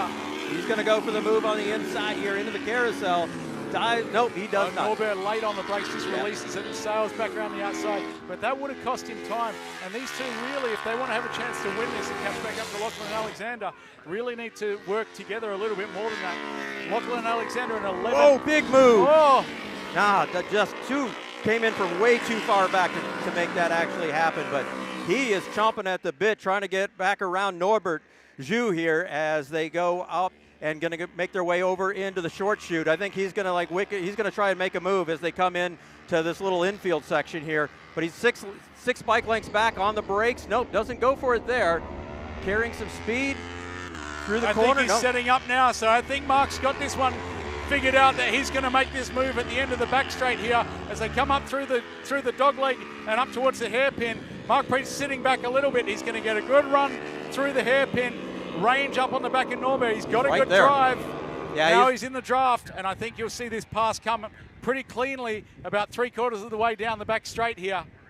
Yeah, fourth position there, also trying to just catch a little bit of that draft and close up as well. Norbert was late on the brake, so he held Mark at bay. So whether Mark decided to just sit back and now work together, or whether or not Norbert found something extra, because I thought Mark was shaping Mark's up. going to make a move here again in turn number 1. Let's see. No, Norbert way later on the brakes than Mark was.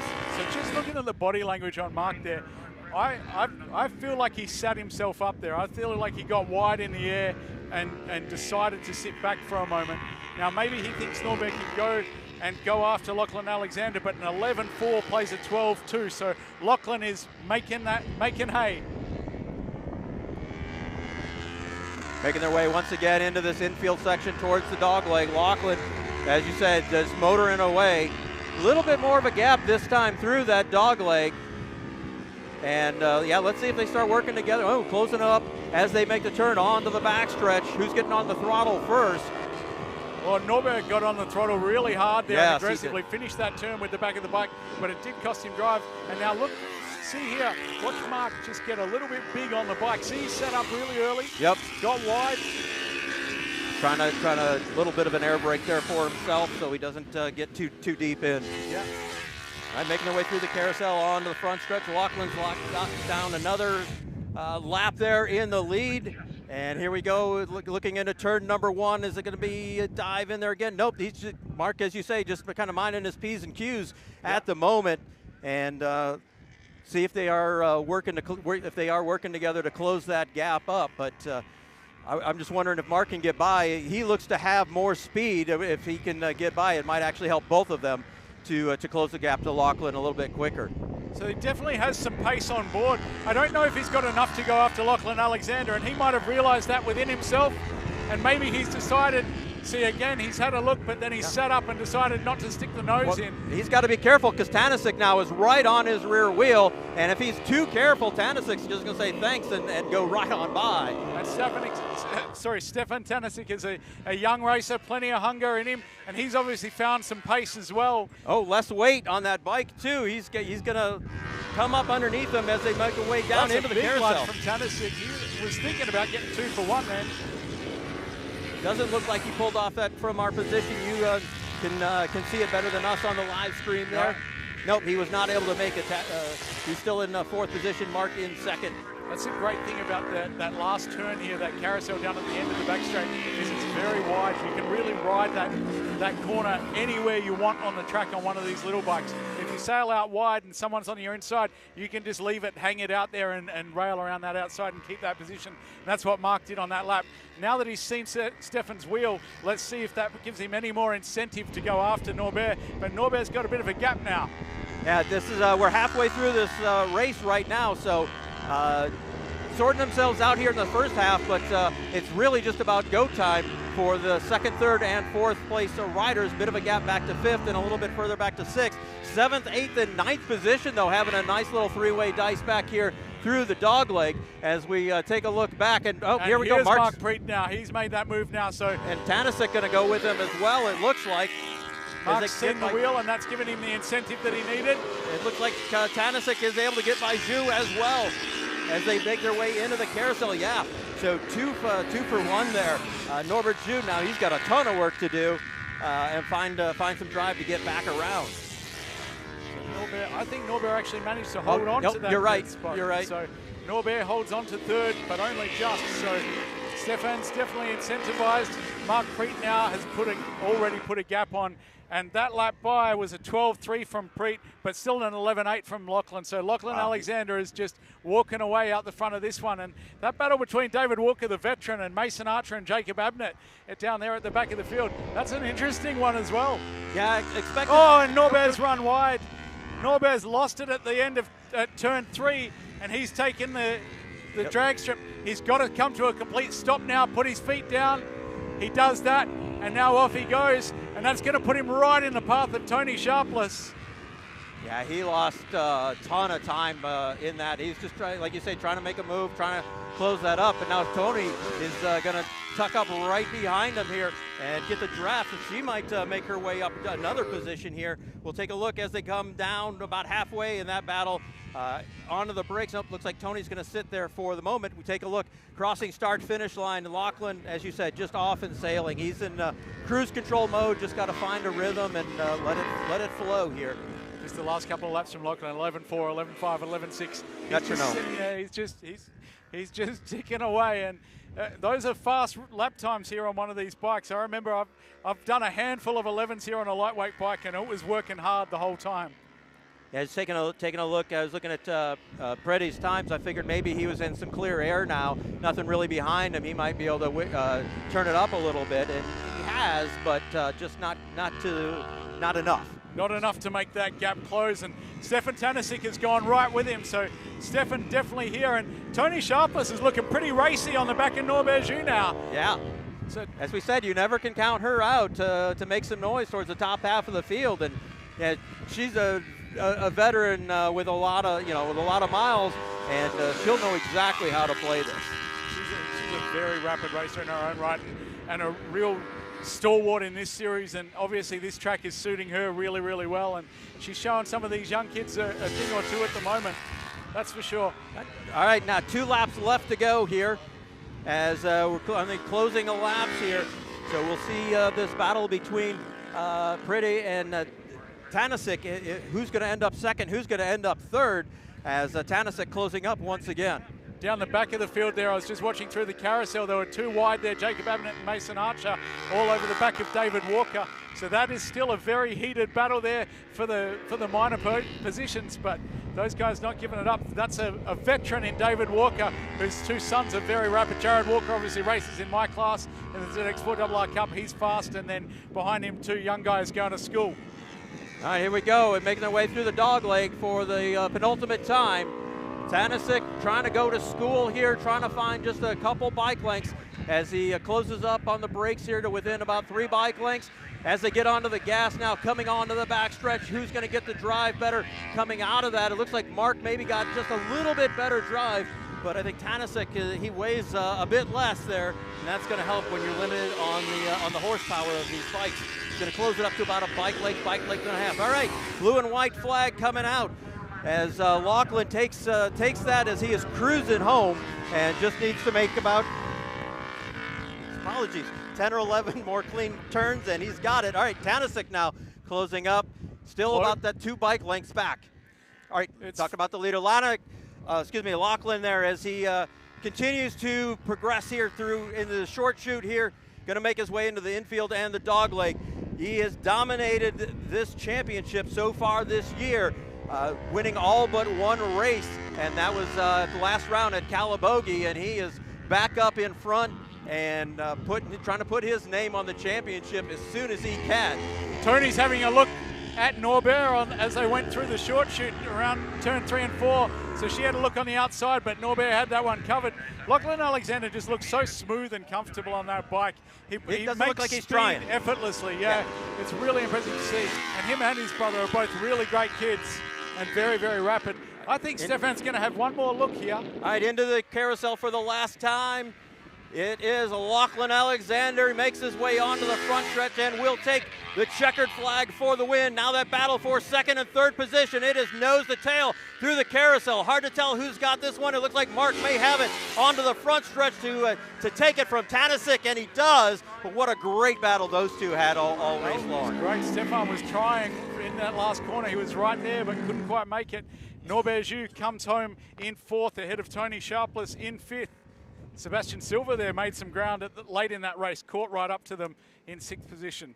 And then that 3-way battle at the end, and it was Mason Archer got around Jacob Abnett. I think in the end, no, he didn't. Just as they cooled down, they made that pass. So, yeah, down as you say in the minor position. But congratulations to Lachlan. What a commanding win, pretty much right off the hit.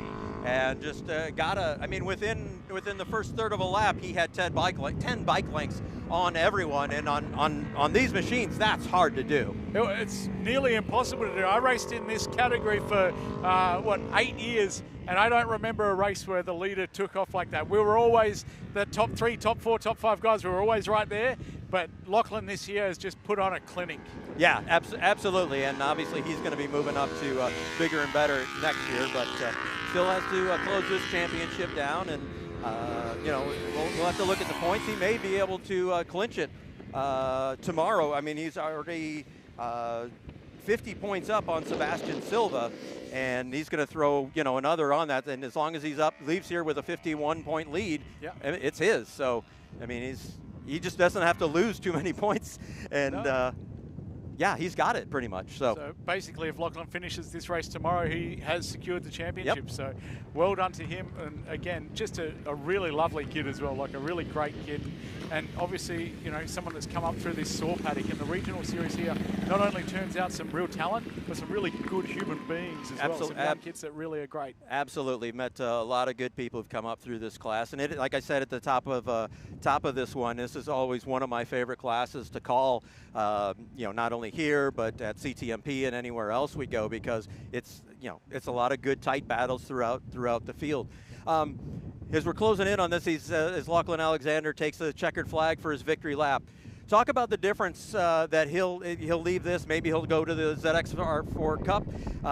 That's a good step. And what was that like going from these lightweights to the ZX4s? Yeah, that was a really interesting step, because they're 2 completely different animals in the way that you ride them. I mean, these twins that these guys are on, even though they're little, they have a lot of torque, they have a lot of engine braking. You can really do most of your slowing down just by bashing it down a couple of gears. If you try that on an inline 4 that's revving higher, it will not accept it. It just doesn't work. So you have to sort of relearn how you approach, especially corner entry and mid-corner, and then, reconfigure your riding style to that.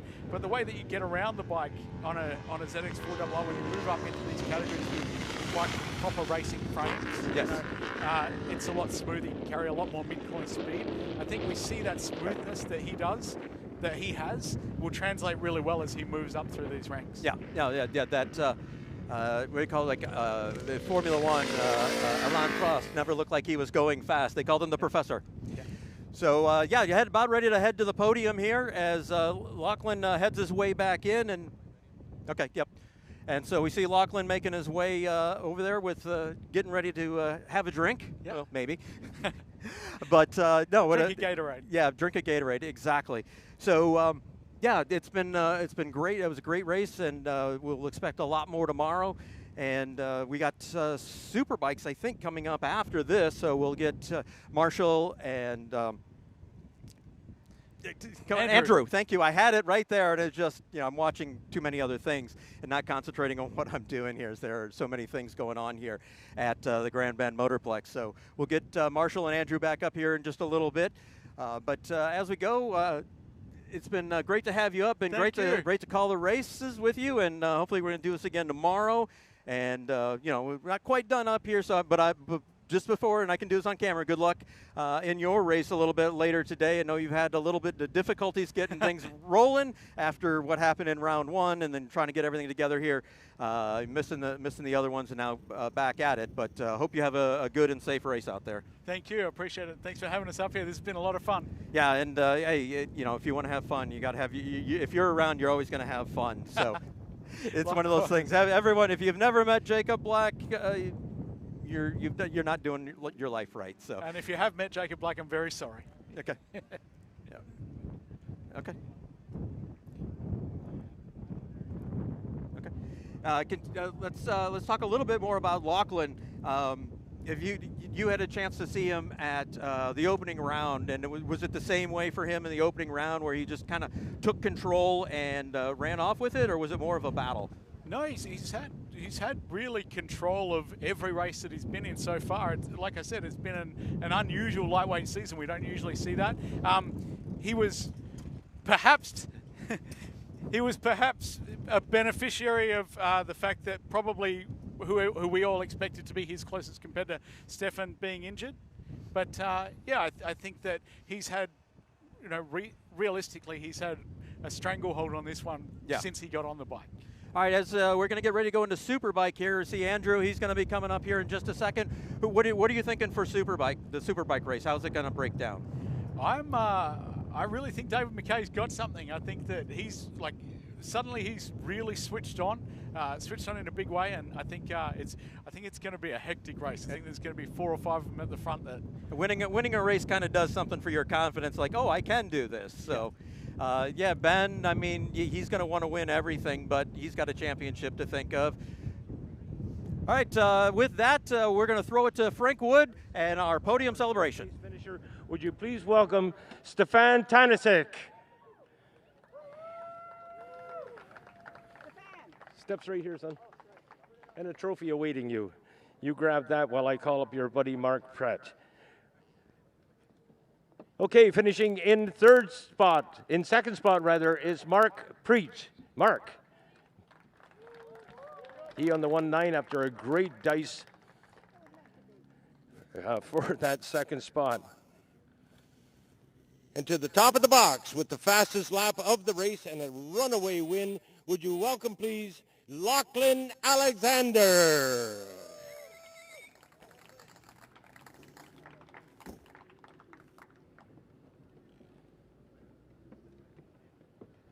We'll get over here and have a quick chat with Stefan Tanisic. Stefan, congratulations on your third place finish in this national championship race. We've been giving a lot of credit to Tommy Kazas. Yes, he's been a really good coach, and he helped me get me all the way here, especially Tony. Her school really helped me get me up to this level. And I just want to give a big thank you to all my sponsors, Snow City Cycle Marine, KYT Americas, NV Racing Apparel, Canadian Kawasaki, JDI, JDI Cleaning Services, DP Brakes, Rap Pro, and 88 Moto. And a huge shout out to my mom and dad for bringing me here and giving me this opportunity to race. Well said, young man. This kid has had good coaching. Congratulations to Stefan Tanisic for his third place finish. Now up beside Mark Preach and his second place finish. Mark, you commented that you had a bad start. I always have a bad start. I got to practice starting. I'm very bad. Did you have fun out there? It was so much fun. I'm so happy to be here this weekend. I just want to say thank you to my biggest sponsor, my wife. If it wasn't for her, I wouldn't be here. If it wasn't for Michael Kranz, definitely wouldn't be here this weekend. And I want to thank CBS and CSBK and all the riders and the marshals. And this guy's so quick. And yeah, I had a blast. Thank you. Well said. Mark Preach in second spot. Now to the top of the box. Don't you like racing? I love racing. You just disappeared on a Lachlan. Brilliant ride. Yeah, this is the home track. We are hoping that this happened, but yeah, I haven't been here much this year at all, so had to learn the bike around here. But yeah, it's been a great weekend so far, and there's more tomorrow. Great stuff. Yeah, we get to do it all again tomorrow. Ladies and gentlemen, your podium with Stefan Tanasic in third spot, Mark Preach in second, and on top of the box, Lachlan Alexander. Get up close to one another. That's the way. That's what we're looking for. Thank you very much indeed. Thanks for joining us. We're going to take a short commercial break as we get ready for our feature race of the day, our Pro Superbikes. You'll have the A crew back, so come back soon. Go the distance on the Bridgestone Ultra Weather tire. Engineered with our advanced Peak Life polymer compound for long-lasting wear resistance. Backed by a 100,000-kilometer limited mileage warranty. Hi, I'm Jerry Ordanis, president of GP Bikes. Our goal is to make GP Bikes your one-stop shop for all your power sports needs.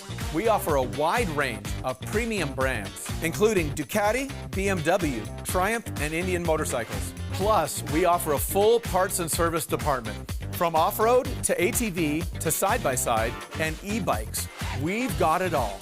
We ride so you can ride.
Welcome back to Grand Bend Motorplex as we get set to go in the GP Bikes Pro Superbike feature class, a class that has been dominated by Ben Young.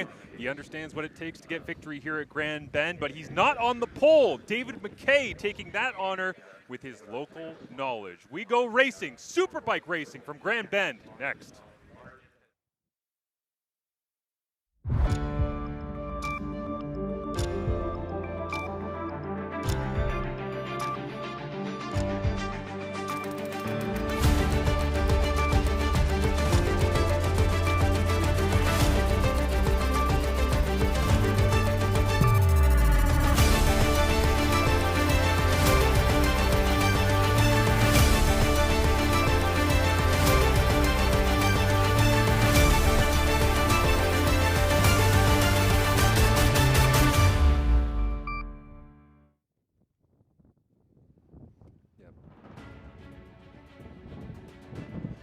Marshall Ferguson alongside Andrew Nelson. We are here at Grand Bend Motorplex. Great to have you along with us. Great to see the chat firing up on YouTube, Andrew. Loving that, and getting an opportunity to see some of the best Superbike riders in the entire country come together here on the same grid as we get set to go racing at Grand Bend Motorplex once again. And we mentioned off the top that pole position has gone after a very hot Q1 time by Ben Young to an even hotter time by David McKay, who I think had circled this one on the calendar the second the schedule came out. Yeah, local fast guy, right? So, you know, anytime they got that track knowledge, I know him and his team were absolutely pumped to put it on his first pole position in Pro Superbike.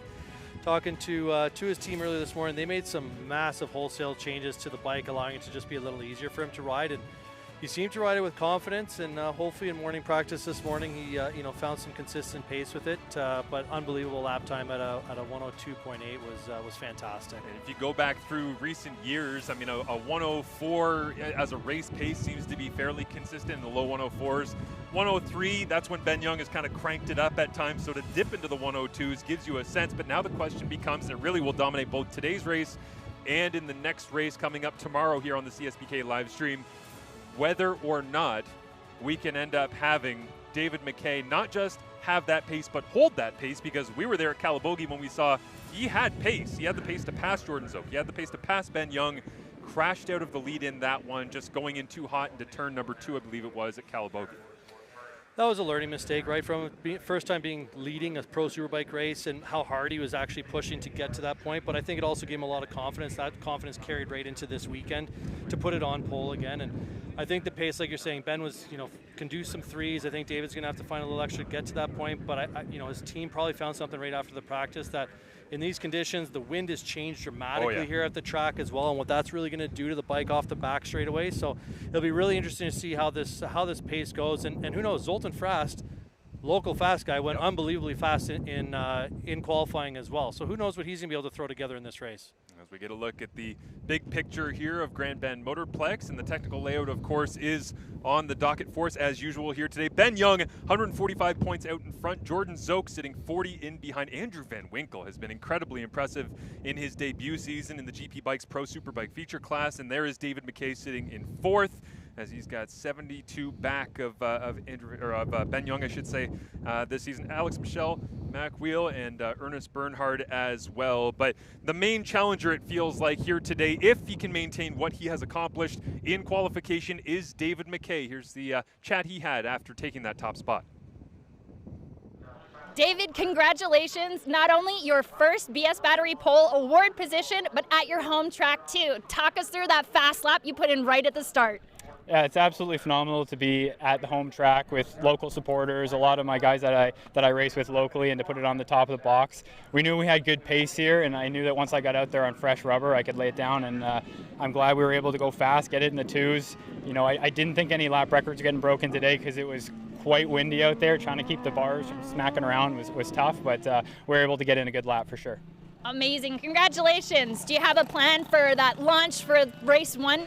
You know what? We always get good starts. It's one of the best parts of my race. So I'm hoping to get a good start, try and get the whole shot, and then just hang on and go for a ride. Amazing. Congratulations again. Thank you. As we look over Grand Bend Motorplex, and David McKay thrilled to know that he has pole position, but he also understands that it can be taken away in very short order, as he certainly has been there and done that in terms of having hopes high and then watching them drop away. As we get a look at Grand Bend Motorplex in a very unique place to go flying around on a full 1,000cc Superbike. It's a track you gotta muscle around, a big Superbike, you know, pushing 200 horsepower on a lot of these bikes, and tight technical, especially through the first half of the track here. But that 6, 7, 8, 9 is pretty fast sweepers, and setting yourself up from 9 with a good drive down the back straightaway and a long fast carousel between 10A and B sets up for a good fun lap where the riders are able to stay a little closer together than most tracks. We saw Ben Young trying to track down Steven Nickerson here a couple of years ago. Last time the series was at Grand Bend. Of course, after 2019, didn't come back until 22, then in 23, and taking some time off as well from being here at the Motorplex. But it was Young trying to track down Nickerson, who's not with us here this weekend, and he ended up going off, just dipping a toe in the wrong spot on the grass out here at turn number 7. So certainly there are dangers to those fast sweepers, but I gotta admit, I love watching on the back straight, having the ability to let these bikes breathe a little bit, as we see in some of the other tracks, but it just kind of stands out here because everything else, as the name of the track indicates, Andrew, is so technical. Yeah, it's finally a chance where they can stretch their legs a little bit on the one straightaway that's here. It's also great to be able to see it. You know, the track is open and flat, so you can see the entire track as well, which is good. But this race will be a little different. With the wind has really picked up. It's 50, 60 kilometer an hour winds right now, and it is going to change the direction for a lot of the riders, especially often some of the faster corners. If they get bumped a little line, there are some severe bumps at different apexes on the track as well. So hopefully it doesn't push them off a little bit too far. Yeah, the wind turbines that surround this track are singing as it stands right now. So we've got them flying around. Well, welcome back, and love having everybody here with us again on FIM TV, as well as on the CSBK YouTube page and Facebook as well. But yeah, you've been around this place. What would you say is the most challenging and interesting kind of challenge on a Superbike to get around here? The first kind of turn 3, 4, 3AB, it's a really long corner, but it opens and it closes, and just maintaining the throttle through that position. Then going through turn 7 is a fast left kink with a huge bump right at the apex, and it wants to spit you off, all really to just get set up to go down the back straightaway. But it is technical, right? And it's hard to make up a lot of time here. It's, you know, you could be 1 second off the pace, which is a huge amount on this track compared to a much longer track. So the whole track is tough, right? And the local knowledge makes a big difference at a place like this. Definitely. And I got to say as well, while Eric Tritko and Jacob Black were doing a great job calling some of the amateur races, that bump in 7, I was actually watching it over there, and it seems kind of manageable when you're on some of the lighter stuff at times, but then you bring out these beasts of Superbikes, and all of a sudden that little ripple, if you don't have your suspension dialed in perfectly, it turns into a big issue. Yeah, and especially like the way the wind's coming, it's going to be pushing them offline a little bit from left to right side of the track, and it's the fast corner there. It's one you got to come in and load the front a little bit, but then as you get on the gas, you're hitting the bump again. Yeah, it's a big spot to be in as the grid continues to ready themselves with the breeze directly, as well as should be said, almost into their face going into turn number 1. And Ben Young has joked about his starts on the Honda. Typically, he kind of sinks his teeth in once he gets into that 2, 3, 4 section of most tracks that we're at. The interesting part, of course, of this layout and starting on the true start-finish line, which we haven't in the past, starting in a different place on the track for safety reasons, is if you don't take the whole shot into 1, you really got to do something special through 2, 3, 4. Otherwise, you're basically waiting until we get through 5, 6, 7, 8 to take your move. Yeah, it's an extremely difficult track to make passes on. There's only a couple really tight sections you can do it, and it's a pretty big dive bomb on the Superbike because everybody kind of accelerates around the same rate. So what it does, though, is it breeds great racing. When they do make the pass, it pushes people off. It breeds great racers as well. Just having to be that little extra aggressive more than normal at some of the other tracks with more fast and flowing, that if you want it, you really got to make it up in turns 1, 2, and 3 here in the first laps, and then after that you kind of get sorted and see where you can make some passes throughout the race. Yeah, the grid starting to get cleared as well as they start to prepare themselves for the beginning of this race. And certainly there will be no fear of tires getting up to temperature as it stands right now. I actually took my shoes off for a second and stepped on the pavement here at Grand Bend, and it's the type of day where you take a little walk, maybe barefoot for 10 seconds, and you realize, oh, there's blisters on the bottom of my feet. Yeah, I'm pretty sure I could cook some eggs on this track right now. It's hot out here, right? We're pushing 30 degrees Celsius, and the track has got to be well above that. So, but talking to a lot of the racers, they're all basically on the same compound. They know what to expect out of the tires, and they're ready for this. So I think it'll breed a lot of equality on the tire compromise. Nobody's doing anything different, and these Bridgestones seem to really do well under the heat conditions. And the Bridgestone VO3, as well as they set off for the warm-up lap, is only being used in the Superbike class, as of course the spec supplier for Bridgestone CSBK. Bridgestone supporting all efforts, and David McKay may be trying to set the tone for his pole position start as he fires away from the grid. It's funny, we've seen some things as we get a look at the starting grid here, Andrew, that in the past when Alex Dumas was part of this, that Ben Young would kind of take a leisurely walk around and it would be Alex Dumas firing off. It's McKay doing so here as we see the rest of the names involved. Just mind games off the warm-up lap and seeing going, but you know, row 4 with Kazats and a couple of these other guys. Some of them might be sitting it out due to the racing in the Super Sport race that they just finished, but you know, another good result for Cole Alexander, and then you could see David McKay and then Ben Young and Zoltan Frast first, second, and third, and Jordan, who's sitting second in the championship right now, qualified in 4th. He's in that 4th spot. Zoltan Frast, very impressive effort by him after he spent some time going down and actually being a part of a track at Barber Motorsports Park as well earlier on in the spring, getting ready for his riding season, and one of the many who take part as a bit of a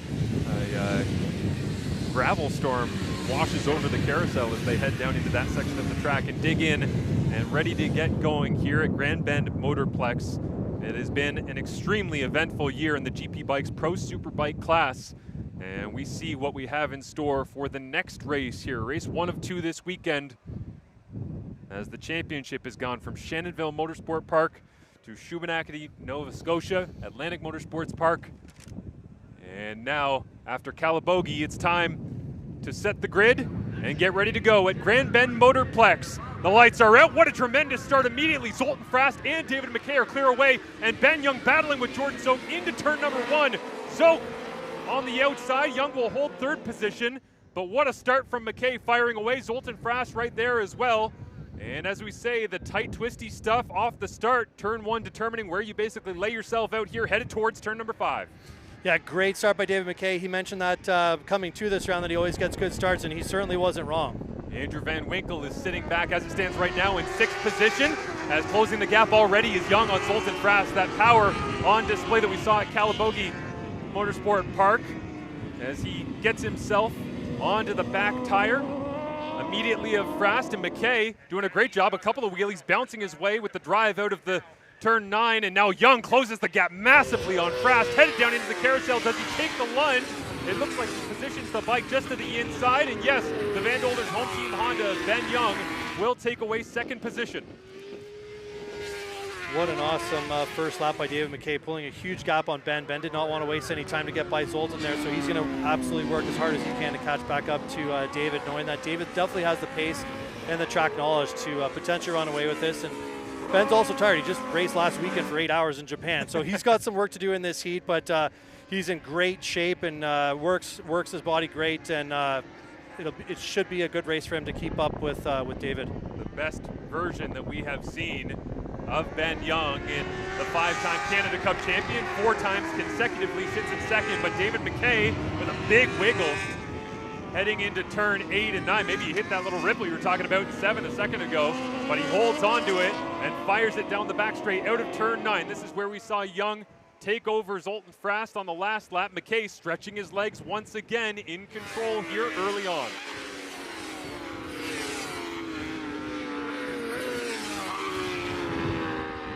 Ben just kind of sizing out. We saw Ben run a little bit wide coming in on the brakes, obviously trying to push hard already to catch up to David, but David's going to be setting a very fast lap here at 103.4, you know, only a half a second off of what he qualified, which is incredible on a starting lap with a full tank of gas. And the Mountain View Motorsports Honda of Andrew Van Winkle sitting in 5th position as it stands right now. And Van Winkle from British Columbia making the trip out here to Ontario once again to go to war against the GP Bikes Pro Superbike class. As Young tightens down a little bit on McKay. George Zoke sits steady in 4th, and Zoltan Frast in his rhythm early on despite getting passed by Young. Lap times consistent and quick. David gets a great drive onto the back straightaway. He seems to have it lined up. It's a little bit bumpy in the back. This whole way down this old airport, this old runway, it's a little bit bumpy. So they do lots of wheelies here that look abnormal at the times when they're happening. Yeah, a couple of bounces for McKay every time trying to get out of the corner. You wonder if he's almost trying to maximize the drive out. It costs himself a little bit as the tire comes up off the front, but this is late braking by Ben Young as they complete another lap around Grand Bend Motorplex. Great to be with you on the CSBK live stream. Thank you for joining us for the GP Bikes Pro Superbike feature class as they go to battle here just down the road from the beach. And getting word as well that Jeff Williams looks like he had a jump start, so likely a time penalty coming at the back of the grid. But up front, it is Young starting to latch on to David McKay. Yeah, it looks like Ben's got the pace in the early part of the lap here, and this is a section coming into where David definitely seems to have the drive and will be pulling out a little bit of gap on Ben again. And then Ben's motor, just the way it's built, will start catching him kind of near the end of the straightaway. And Ben, this is a spot now where Ben will start to understand if his bike's a little quicker, start sizing him up, see what he can do on brakes as he closes up a huge amount on the brakes going into there. Unbelievable. Saw that a couple of years ago when we were here, and it was Zoke battling against Young, where you could just see time disappearing right in front of your eyes at the end of that back straight. Is thankfully Young, who tightens down again to turn number 1, has shown the ability to carry that speed through the carousel, through the kink, and up into turn number 1. And he's certainly in the area now where you start to think he's got the confidence going, and he might take a shot at David McKay at some point. But McKay trying to do everything he possibly can to hold off Young's advances. Yeah, Ben's going to be sizing up here. Like I said, it's a tough track to pass, so Ben's going to figure out where he can get a good drive on somebody and then see where he's able to outbrake him. And I'm sure it's going to come down the back straightaway based on what he did the last lap. He's a lot closer this time, so he's going to see if he can get a good drive. And let's take a look at how they come out of that turn number 9. Again, hopping and weaving, a little bit more unsettled is McKay than Young as they come out of 9, head towards 10, but McKay late on the brakes and holds on. And as they start to tighten down, so too does Zoltan Frast and Jordan Zoke, as well as this top 4 starts to bunch up a little bit more than we've seen the last couple of laps, with Andrew Van Winkle sitting in 5th. Yeah, Zoltan Frast just put in his fastest lap of the race at a 103.2, which is a great lap time for him. So he's obviously just starting to get his tires into his comfort zone as well, where he likes, and just sees these guys right in front of him. It's one of the cool things about this track. You can always see the riders wherever you are, so you always have that that carrot to catch. McKay with Young getting closer and closer. I used to love just watching from the grandstand when we were here in previous years, but we got the best seat in the house right now, smack in the middle of the track on the outside of turn number 5 and 6. As we can see the very end of the back straight, and that's really the only place that if you're here as a spectator, you might lose sight of them, is in behind the tree line. But they are fully visible and putting on a show as it stands right here in Grand Bend. Zoltan Frast really starting to pick up the pace as Zoke fades just a little bit, maybe lost a tenth or two coming out of the last couple of corners. And the podium positions right now, it goes McKay, Young, and Frast, who almost looks like he's shopping a little bit on Young, trying to learn some of the lines from the 5-time Canada Cup champion. It's hard to tell right now if Ben is just kind of sitting there complacent and is happy to ride behind David, or if he's actually doing everything he can. And Zoltan Frast, again, his fastest lap again, another 1/10 faster than he did the previous lap as he's catching these guys. And McKay's lap time is just dropping off a little bit, so it's going to bunch him up a bit.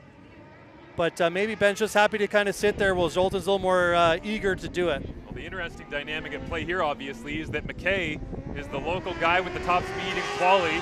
Ben is the multiple-time national champion who just came back from the Suzuka 8-hour, and Zoltan Frast will do anything to get past Young. So you got 3 very distinct layers in the top 3, and then, oh yeah, there's that endless multiple-time champion sitting in 4th.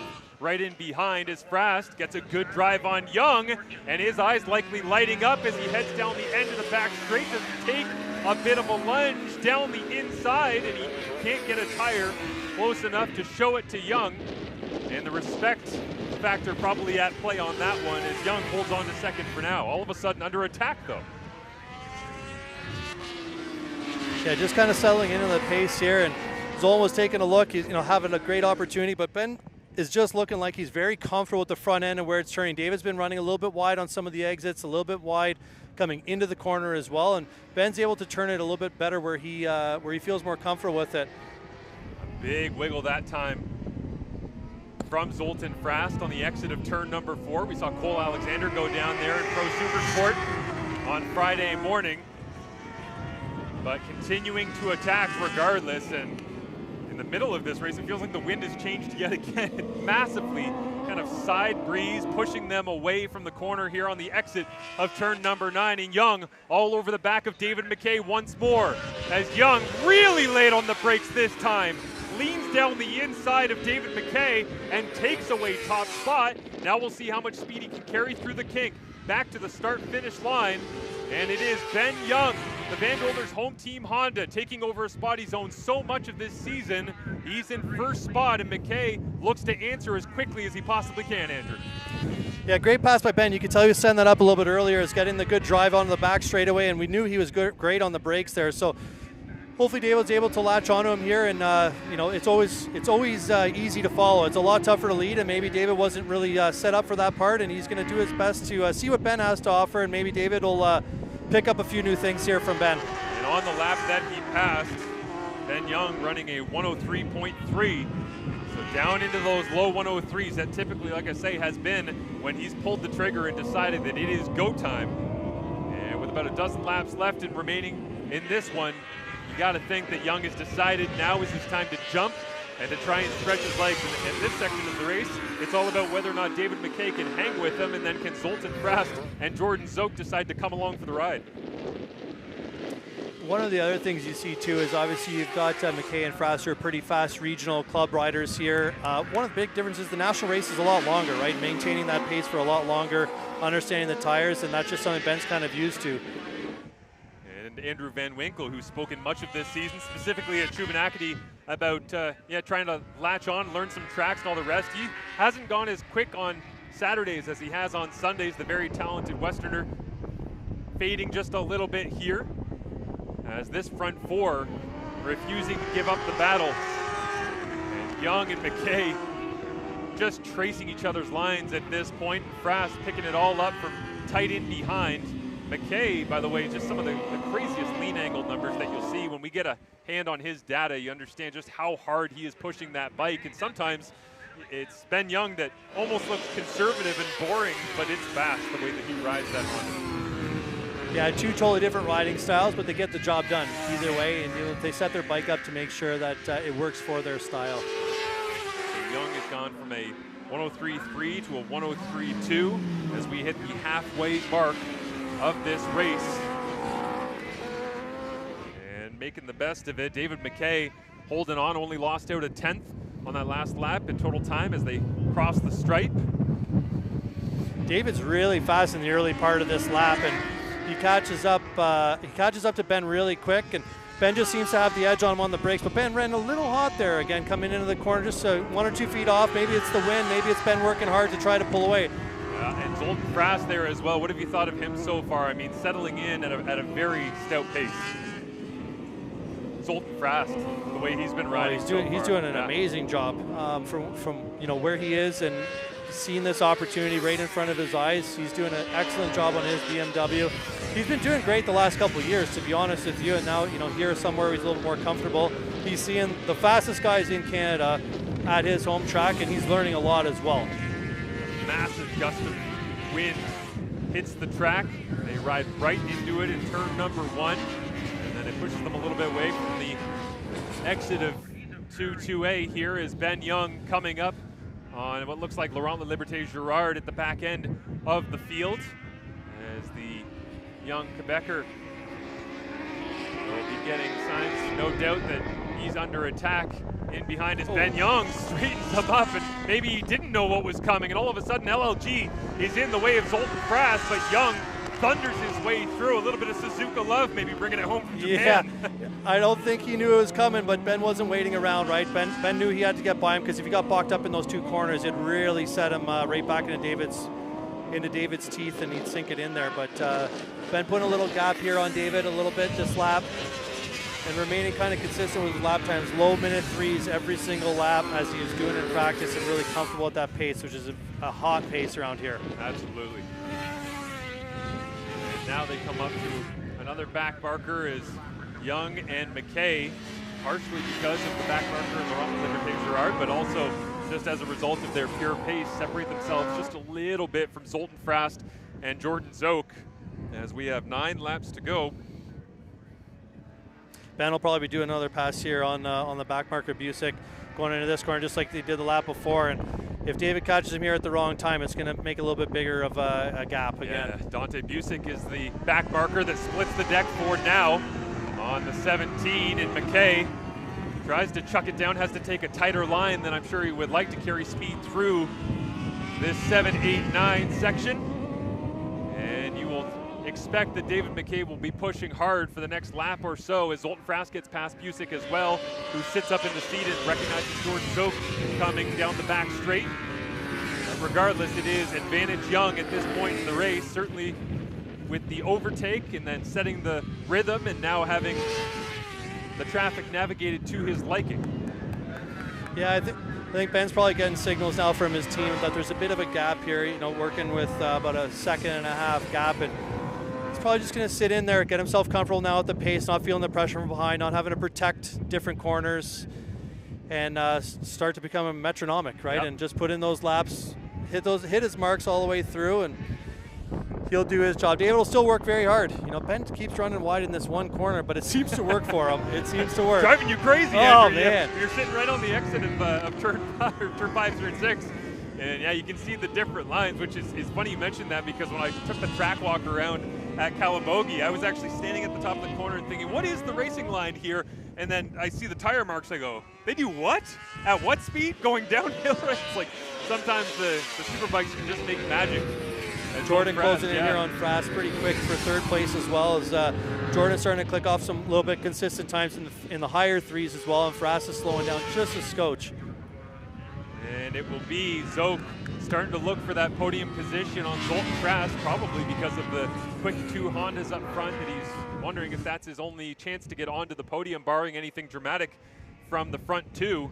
And Frast will be under attack from Jordan Zook as Van Winkle still holding on strong into a very peaceful and maybe educational 5th position at this point, figuring out Grand Bend on the Superbike, as Young brings his way past us here at turn 5, turn 6, and heads down towards turn 7, holding off David McKay. But you expect Jordan Zook, if he can get the drive coming out of 9 here, might take a look on Frast. Yeah, Jordan's going to set him up, I think, a little outside to the inside, get himself a good drive. As we see the battle between Zook and Frast, and all things look even coming out of the corner. Zook tucks in tight as he can under the bubble here, and looks like he wants to break later, but Frast does a great job at the end of the back straight, as you would expect. So many of the locals here from the Southern Ontario Association of Racing Soar that takes to Grand Bend multiple times a year. They know how to use that carousel to their advantage if they have the machinery underneath them to take advantage of it, and unable to close it down enough to take a lunge into turn 1 as well. So Zook will have to wait, but he's right there on the back. Yeah, Zook's all over him. He's inside, outside, trying to figure out where he can get by him, but Zoltan Bike seems to be a little bit quicker, Jordan a little bit better on the brakes, so he'll need to get in real tight to him, similar to how Ben made the pass on McKay earlier. And there is nothing above a 103.5 for Ben Young for the last 10 laps or so. I think that the highest he's been is a 103.621. It was back on lap number 6. So Young is certainly into his rhythm, in control, feeling good, and you can see the gap starting to stretch itself out between himself and McKay, sending a message after coming home from the 8 hours. Now Zook takes a look on Zoltan Frast at the end of the back straight once again. Frast matching, and the brakes called into question, and Frast defends once again as they head through the kink. Will it be into turn 1? Zook with a bit of a wider line, trying to carry that speed through the corner, but Frast, world-class defense. Yeah, it looked like Jordan was going in real tight into the carousel there, and maybe should have just been a bit closer to Frast, and that would have stood Frast up a bit more. So Jordan, I'm sure, will get a couple more shots throughout this race, but there's only 4 laps to go, so he's got to do this soon, or you're going to run out of time quick here. And Young takes a quick little peek here through 5-6 over his shoulder and understands the gap starting to widen itself, with David McKay there as, again, different lines making their way through 5-6 into 7-8 for Frast and Jordan Zook. And why not take another kick at the can here for the Kawasaki of Jordan Zook, looking down the back straight. Jordan got a great drive this time. He's a lot closer than he was the last lap going in. As he lights up the Bridgestone rear, gets close enough, and it looks like under braking it will be enough as Zoke holds the position in third right now, so he gets the job done after multiple attempts.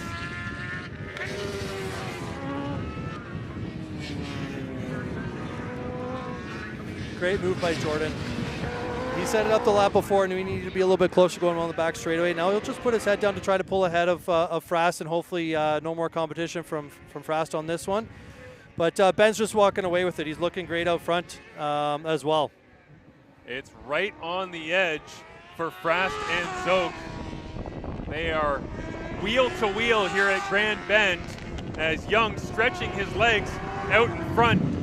But it looks like the real battle will be for the final step on the podium. As the veteran Zoke, he got great drive coming out of turn 9 last time, but the measuring stick is now in front of Zoltan Frast instead of behind him, and what can he do in response?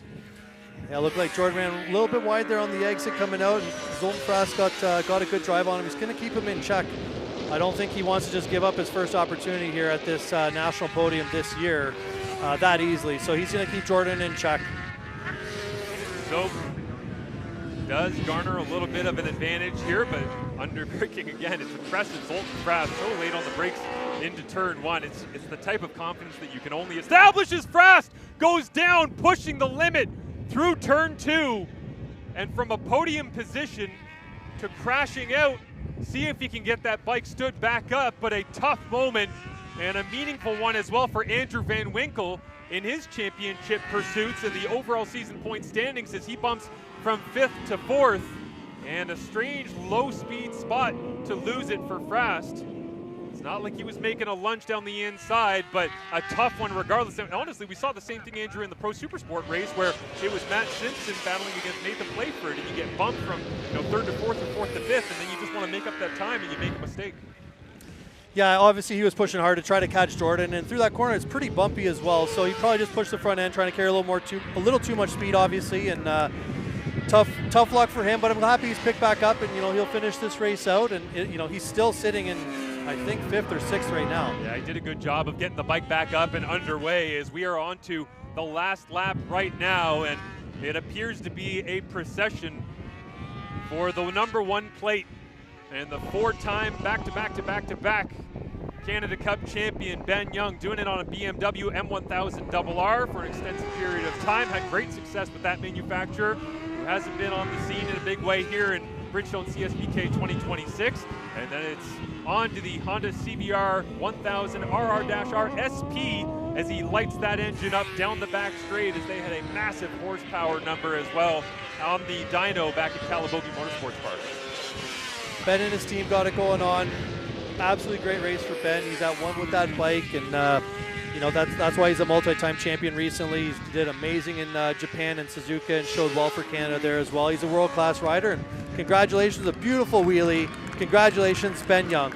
Ben Young, he did not get pole. David McKay did, but they flip positions here as the Van Dolder's home team Honda takes the victory in the first race of the weekend in the GP Bikes Pro Superbike feature class. McKay congratulating Young, a tremendous battle, and Jordan Zoke brings it home in third after Zoltan Frast had a great one-on-one battle for the final podium position. Of course, Frast crashing out, and so he finishes back, looks like he's in 5th spot. Yeah, wonderful job of getting that bike back up. It really gives you a sense of just the gap that this front 4 or 5 had on the rest of the pack, and that's kind of been the story of the year in Pro Superbike in Bridgestone CSBK, is that it's been Young leading out front and then usually a big battle in behind him. McKay certainly took the fight this time around to Young, but not enough. Regardless, Van Winkle brings it home in 4th. Yeah, I mean, to beat Ben, you got to be 100% on your game or more.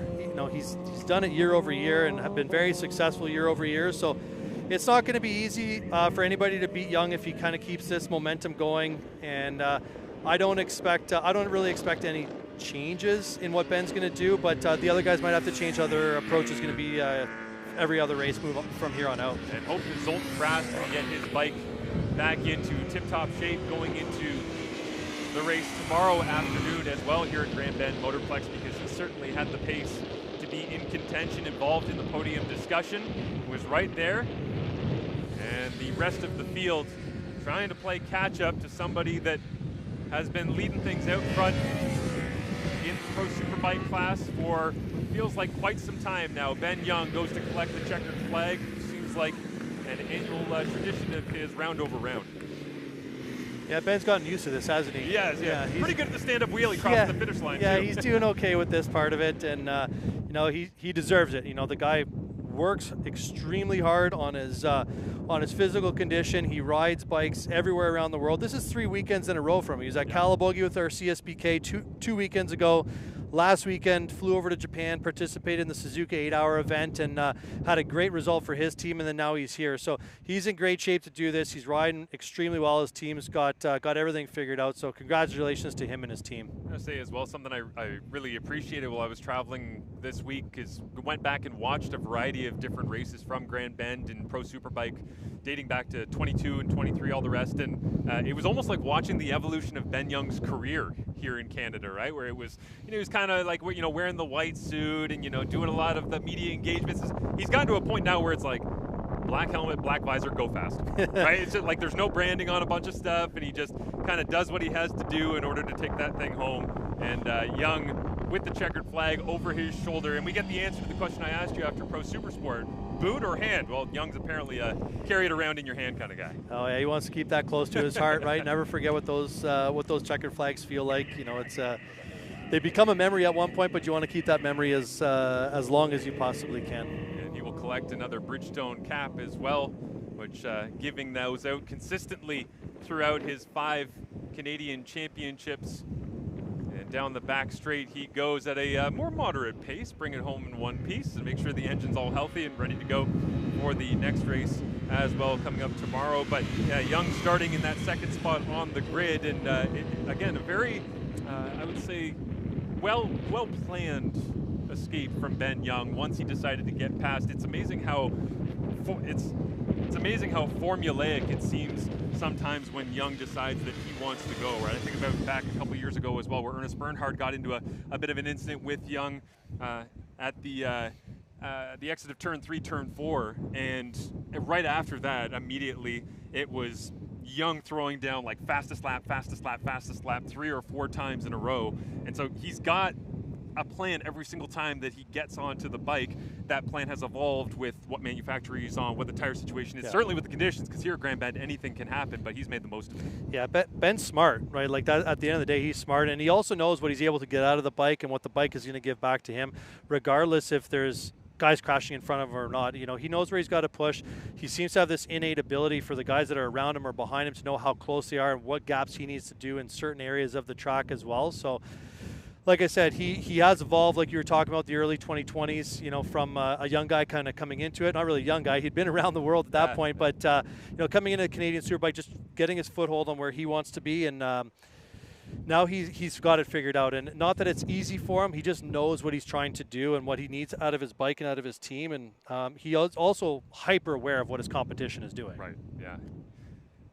Yeah, very, very interesting to see the evolution of Ben and his comfort level, right, as well as the 2016 Pro Rookie of the Year, dating back that far in Bridgestone CSBK. But he is one of those veteran minds at this point. And again, you don't want to compare everything to whether it's like World Superbike, MotoGP, but the reality is the best of the best of the best in this sport, they execute at an extremely high level regardless of the circumstances. And I think that's what's really separating Ben Young this year, is whether it's Calabogie, haven't been there in a couple of years, haven't really ridden there in a while, all the rest, it's amazing to see how he's been able to pull it off. Let's throw it down to Frank Wood, who has our podium celebrations.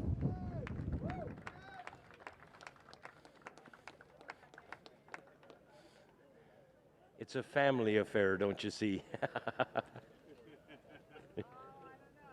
And Jim Dowell, I'm not sure which of those 3 people are going to take the trophy from you, but Jordan bringing home that Kawasaki in 3rd spot, and congratulations to him. Okay, with that complete, we'll call up our 2nd place finisher who had the race lead, and I'm sure that a lot of people around here would have liked to have seen him win, but he brought it home safely in 2nd, an important points grab, and he padded his wallet with it. Would you welcome, please, David McKay?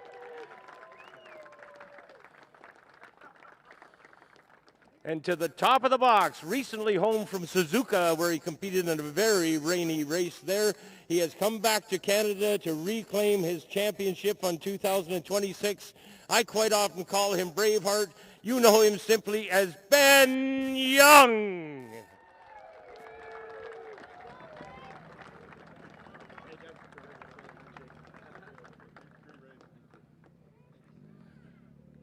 Okay, with all three riders up here, what we would like to do is get you guys to stand. Yeah, you're supposed to be up there, yeah. Give me a hand here. There we go. If we can get you to stand up really close together so we can get some photos for the media. Helmets in hand, smiles on faces, and the Bridgestone victory caps on their heads. There you have it. Zoke in third, McKay in second, and Ben Young on top of the box. Okay, let's get over here and have a quick chat. Jordan, welcome back to the podium once more. It was a great race out there. Boys, Zoltan Frast had put on a great race. Yeah, you know, the pace was good at the beginning, and I just thought, you know, we'd try to just stick in there and settle in a little and see how it was going to come. Obviously, we need to work on getting onto the back straightaway. I got good grip from the Bridgestone. I just can't get it to finish turning onto the straight. So when it's really windy, it's really bad, and wind picked up, of course, for our race. So everybody else is able to stand it up and get this drive, but I was making it up on the brakes, and I was able to get by him there. I almost did the lap before, but Zoltan's riding amazing. I could see, though, he was starting to move around a little, and I figured if I could pounce early enough, I might even be able to catch McKay, but I just couldn't do it early enough. And on the second last lap, I had a little moment over here in front of the crowd. I almost, my feet off the pegs, tucked the front. I saved it, and showing your belly. And, you know, luckily I didn't go down, and unfortunately, I guess he went down. I didn't know. I pushed straight to the end. I thought he was on me. Yeah, my hat's off to him. It's good that he's up here with us. We need more young guys like that up here, and I just want to thank everybody for supporting me so much, especially my crew and family. There's a lot going on, as everybody's well aware now, but you know, I'm just very lucky to have my little girls up here with me, and I just love racing. I love putting on a show for the crowd, and I really hope that we can continue to do this for years to come.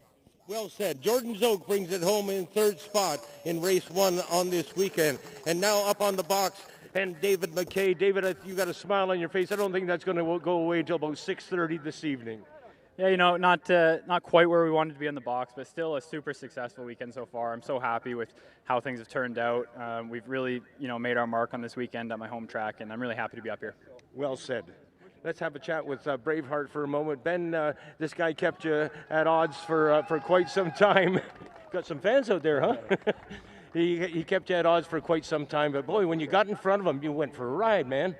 Yeah, we've been fighting our chassis setup all weekend, and this morning we were still kind of fighting with it and made some changes, a step in the right direction this morning, and we knew we had good race pace, and we just made another few tweaks there, and yeah, it worked great. You know, the Hondas have been working well all year for myself and David, and of course Andrew. It's been a pleasure to race here again. It's always fun. We always have a good crowd. It's nice to be here in July, a bit more summery, and we can go hit the beach, maybe grab some ice cream. And yeah, no, the Van Dolders home team Honda worked phenomenal. Thanks to my guys. Scott's been busting himself all weekend. It's just, you know, my dad, my mom, and Scott and I, so thank you to them, and we're looking forward to another great race tomorrow, and then another couple of weeks and we'll be done with the season. But we'll be here before we know it, but we're really enjoying this. It's a privilege to be here racing in front of everybody and having fun riding our bikes. Well said. Congratulations to Ben Young for his first place finish, and congratulations to Jordan Zoke for bringing it home in third, and David McKay bringing it home in second. Are you guys cheering? I can't hear you very well.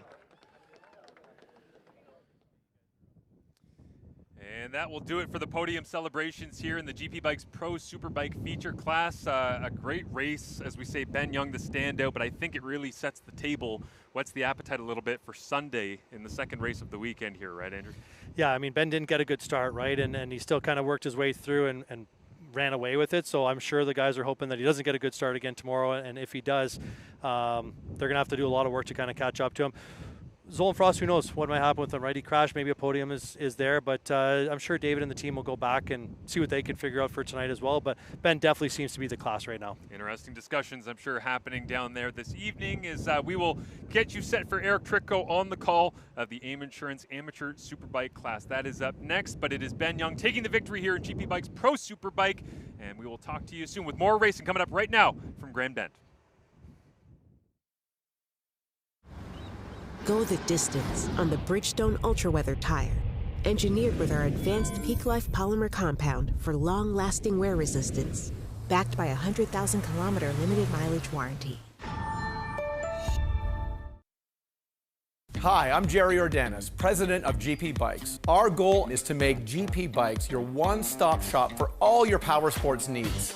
We offer a wide range of premium brands, including Ducati, BMW, Triumph, and Indian motorcycles. Plus, we offer a full parts and service department. From off-road to ATV to side-by-side and e-bikes, we've got it all. We ride so you can ride.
Welcome back to Grand Bend Raceway and this round of the Canadian Superbike Championship. Just about ready to go with our AIM Insurance Amateur Superbikes. A little bit small of a field, but it doesn't mean it's not going to be great racing. I'm joined by two-time Honda CBR Cup champion and runner-up in the FIM Women's Cup Championship, and now host and pit lane host for the TSN coverage of the Superbikes, Stacy Nesbitt. Stacy, great to have you with us. Oh, thanks, Eric. It's super great to be here with you as well. Yeah, it's Stacy's going to lend a lot of great insight. She's a great racer if you don't know and haven't followed her over the years, and just like Jacob Black a little bit earlier, she'll have a few things to say about what's going on. But just about ready to go with our race here. Just looking for those riders to head out and do their warm-up lap. But we're excited for this race, and then obviously the next one to come, and just a warm-up because tomorrow it's going to be even better. Absolutely. Plus, a lot of these riders were also racing earlier in the amateur supersport class, so this is their second race today. And on a day like today, it's a nice breeze, but you're still going to get worn out with the sun beating on you. Absolutely. And it's very easy to not realize how much you're losing in terms of hydration. You've got the big suit on, you've got the pressure, you've got the sun, and the wind sometimes gives you a false sense of, cooling. And then speaking of the wind, we're wondering, it's coming in gusts. What kind of effect is that going to have on these amateur superbikes? So, it's definitely going to depend on rider style, and it's going to depend on where it hits them in the track. It's kind of a crosswind, so I think they should be okay and not too badly affected. It's not a headwind, which is going to slow everything down. But depending on when they turn in, sometimes that can almost scoop you up and push you out wide or push you down into a corner a little bit harder than you ever anticipated to. So, like I said, the wind has changed a little bit, but it's been pretty consistent today and a little bit yesterday as well. So I think the riders have it pretty well sussed. It's more the fatigue that's going to come into play. Yeah, I'm sure, and especially if they're going, well, it's not quite back-to-back, but close enough. They had enough time to, have a bite and a quick something to drink, and that was about it. Yep. Riders Looks are like up. Out. Yep. Sorry. Yeah. No. As I say, riders coming out. What are you thinking is going to happen for this race here? I think they're primed. They're ready to go. I was talking with Julia a little bit earlier. She was hoping to improve on a couple of things from the Supersport race earlier, and I just think they're all excited to be out here. Yeah, absolutely. Taking a look at the points right now, Alex Baudouin kind of in control right now, but that battle between Julia and Bailey Ives for second and third is within like 4 points. So we definitely keep our eye on them as they do battle out here today. Absolutely. And they've been riding super hard here at Grand Bend all weekend. The times have just been steadily getting quicker and quicker. They've been doing a really good job just to adapt to the different tracks. And, Julia's home track here. Alexi has struggled a little bit here at Grand Bend, so he's got his work cut out for him if he wants to keep that championship lead. All right, let's go through our starting grid for you really quick here. Again, AIM Insurance Amateur Superbike. On pole is Carter Mason. We haven't really talked too much about him yet, but local racer here. Look for him to have a good start here. Julia Kranz in second position in the middle of row 1, and then Bailey Ives on the outside of row number 1. Inside of that, 27, Jeremy Lazur. Alex Baudouin in 5th starting position, and Doug Newman in 6th. And then Jeff Barnard is in 7th position as we are underway. Nope. Someone. Bailey did a solid jump start there and going to go for his own little warm-up lap. So he'll have to pretty much let everyone by if that's the case. I think it looks like we're going to do a full restart here. Okay. They're Yeah, no one else seems to be in too much of a hurry here, so. Yeah, they're going to do a full restart. Chris is back out on the front grid there with the red flag, so I think Bailey just maybe jumped the gun a little bit. He's so ready to go. Absolutely. Yeah, a little frustrated after that sport bike race. I apologize. It was not Bailey that jumped the gun at all. He knows what's going on. So sorry, Bailey Ives. You are cool and collected. We're trying to get our monitor back up here as it timed out on us. So. No. So here we go. We're just, we see the riders back out there circulating around the backstretch right now, and they'll try to get this thing launched. But it looks like, if I count, it looks like we only have 4 riders out there for this one. So this is going to be interesting. I'm surprised there's a few people, unless they had problems with their sport bikes and then just unable to run in super bikes. So if they're using that one bike to run both classes. But here we go as they're lining up. We'll do a take 2 here. Yep, exactly. Again, apologies. Bailey knew exactly what he was doing, and we'll go here. Maybe there was some trouble with the lights. We'll see. All right, lights are on. Motors are coming up. And they're out. Oof. Julia didn't get a good start here, so hopefully she'll be able to tag in the first couple of corners.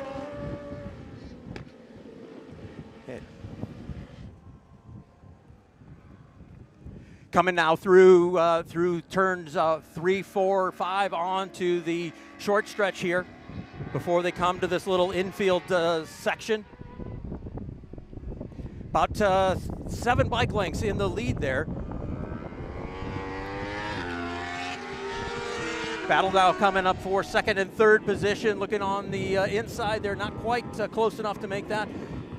Now 65. Do we have Jeff Bernhard there out in front? Oh, Bailey looks like he's having some problems there as he pulls over on that back straight. Hand up. I think he's having some motor issues. I think Bailey's going to be out of this one. Yeah, we'll definitely have to check on what's going on with Bailey there. But it is Carter Mason on the 88 who is leading, and Julia Kranz right now second.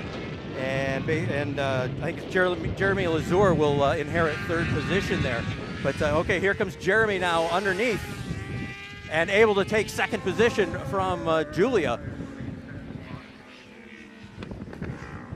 Nope, she got him back. She got him back through that. So, but right now, Carter Mason with a huge lead.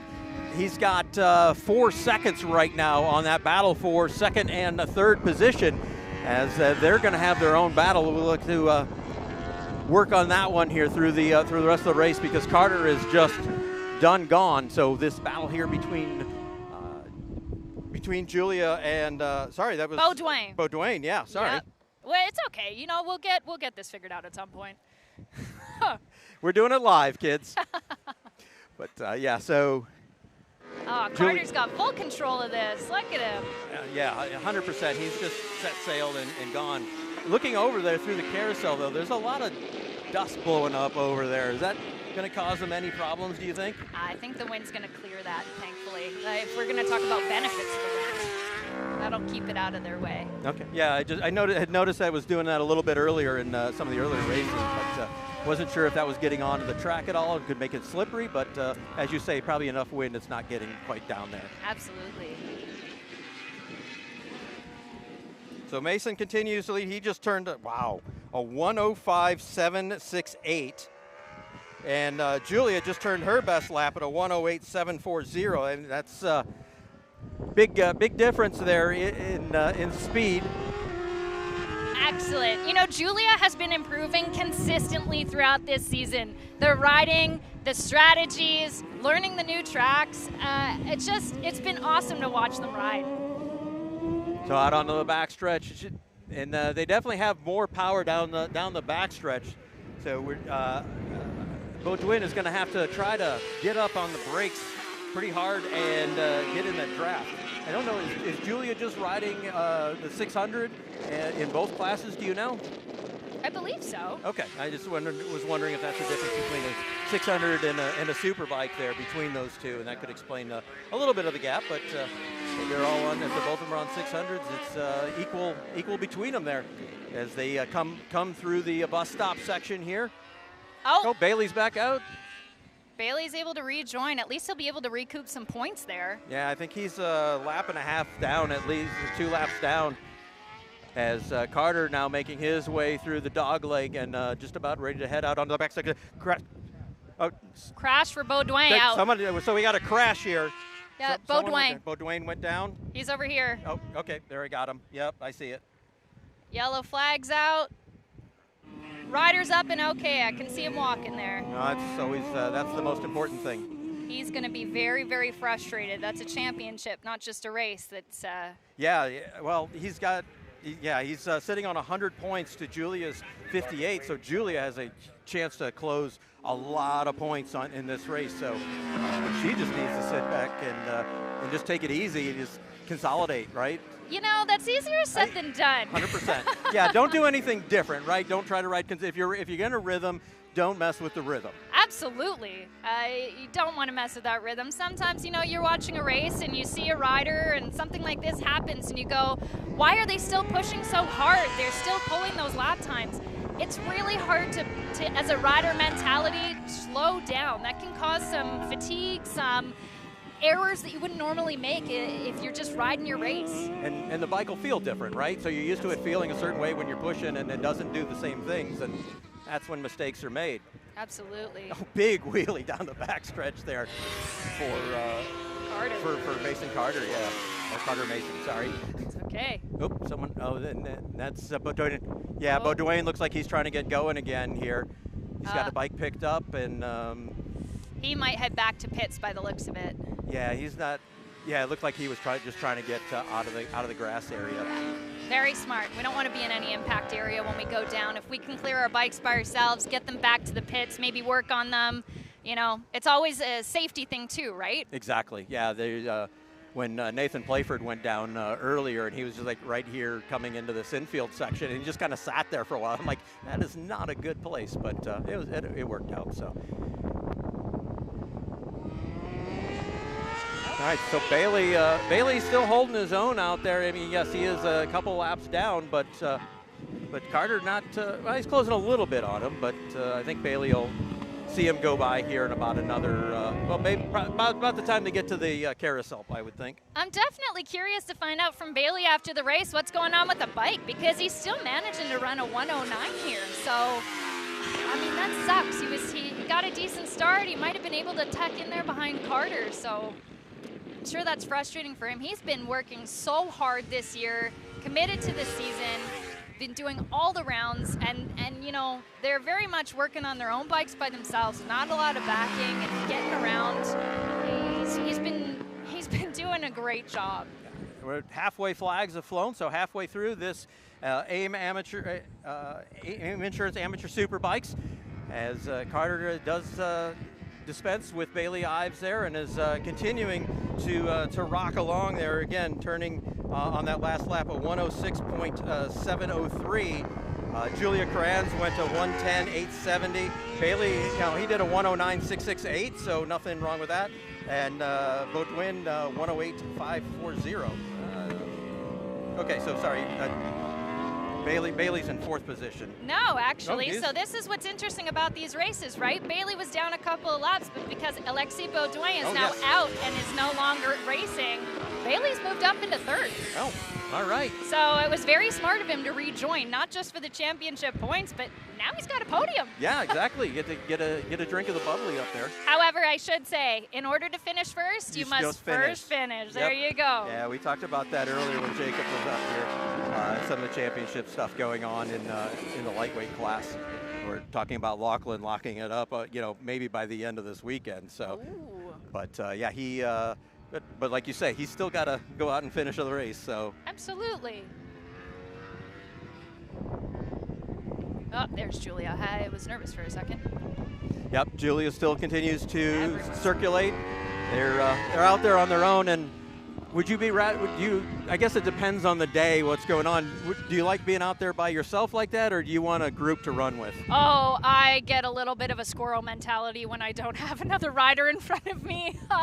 As much as I like to have clear track in front of me to put down my own laps, when it gets into a race, sometimes, if things are going well, hopefully I'm singing a song in my head, and like you said, you just find the rhythm and you go out. But sometimes it's easy to just, make those silly mistakes. You don't have that battle going on. I was lucky enough to be coming up with some pretty fast riders like Thomas, and Thomas and I were able to just battle it out. We knew we had the trust in each other to be really close racing, and some of these racers, some of these amateurs have had fantastic battles at different rounds, and it just, Carter's got full control over this one. He's just, honestly, it's a nice Sunday drive for him, or Saturday drive, I should say. Looking at where we stand, Carter Mason 106.140, Julia Kranz 111.259, Bailey Ives 109.714. So I think Bailey is much too far behind Julia to trouble her for second spot. But hey, like you said, good on him for getting back up and joining the field. Absolutely. So I'm not sure if we've talked a little bit about the Timmerman support in this event. So Timberframe has been sponsoring this event, and he really wanted to get a lot of the SOAR riders out. So he helped get some arrangement for the SOAR riders to be out here, and all of these local boys have been showing that there's some fantastic talent here in the SOAR field, and it would be great to see more of them out at the national events. And I'm just gonna put it out there to you guys, and all you entrants, you've already got your memberships. Mossport's not that far away. No, a couple hours, 3 hours away, about roughly-ish. Take the 407, it's better. There you go. You already got the tires. Let's go. Yeah, if anything, I wish there were more SOAR riders out here running in this amateur superbike. Opportunity was there for them to make a name for themselves, and I understand everyone's got a budget, everyone's got a life, but when opportunity is there, you gotta grab it. Absolutely. And honestly, the locals have done a fantastic job here across all of the classes. So disappointing for Zoltan, but he'll get back out there for tomorrow. That was fantastic. He was looking great out there. He seemed a couple spots, he really seemed to be able to get out of a corner much better than Jordan, but then Jordan, especially on the back straight, we saw Jordan really with a lot of closing speed on him. But yeah, well, they'll get that figured out, and then like you say, Zoltan will get the bike put back together, and he'll be ready to battle tomorrow. But right now we are on with 2 laps to go, so next time by, it'll be the last lap. And right now, Matson has a 32-second lead over Julia Kranz. So that's an eternity on a motorcycle and on a tighter track. But just he's got it. He's got a rhythm. He's out there doing his thing, and out here getting ready to go on to the backstretch for the penultimate time. There's Bailey as he makes his way now into the infield. Julia. He's definitely taking it easier. Yep, Julia's in there in the bus stop area, so they're looking good. And there'll definitely be a change in the point standings as they go. I mean, this is helping Bailey a ton too. He's only 6 points behind Julia for that battle between second and third in the championship here. So absolutely. All right, I believe that was the white flag flying there for Carter Matson as he makes his way into the bus stop for the final time. Just needs to keep it upright here for about another 70 seconds, less than 70 seconds, and he'll be able to carry that checkered flag around on the victory lap. Through the short chute, making his way into the infield for the final time as we're looking at a gentleman who has really made a mark here today. And even in qualifying yesterday, we really put down an amazing qualifying time. So he is going to light it up here on the back. Did we get a big wheelie? Love it. That's how you know they're all having fun out there too, right? That's the main goal. Everyone wants to take home the trophy, but if you're not having fun out there regardless of the position you're in, no point. No, I mean, why be miserable if you don't have to be, right? So out of the carousel, final left-hander onto the front straight, checkered flag in hand. Carter Matson is your winner in AIM Insurance Amateur Superbike. Excellent. We'll see Bailey Ives come across next. He will actually end up third because he's down a lap. But hey, great job, as you said, doing the smart thing, got whatever happened figured out. Absolutely. And was able to remount, come home in third position.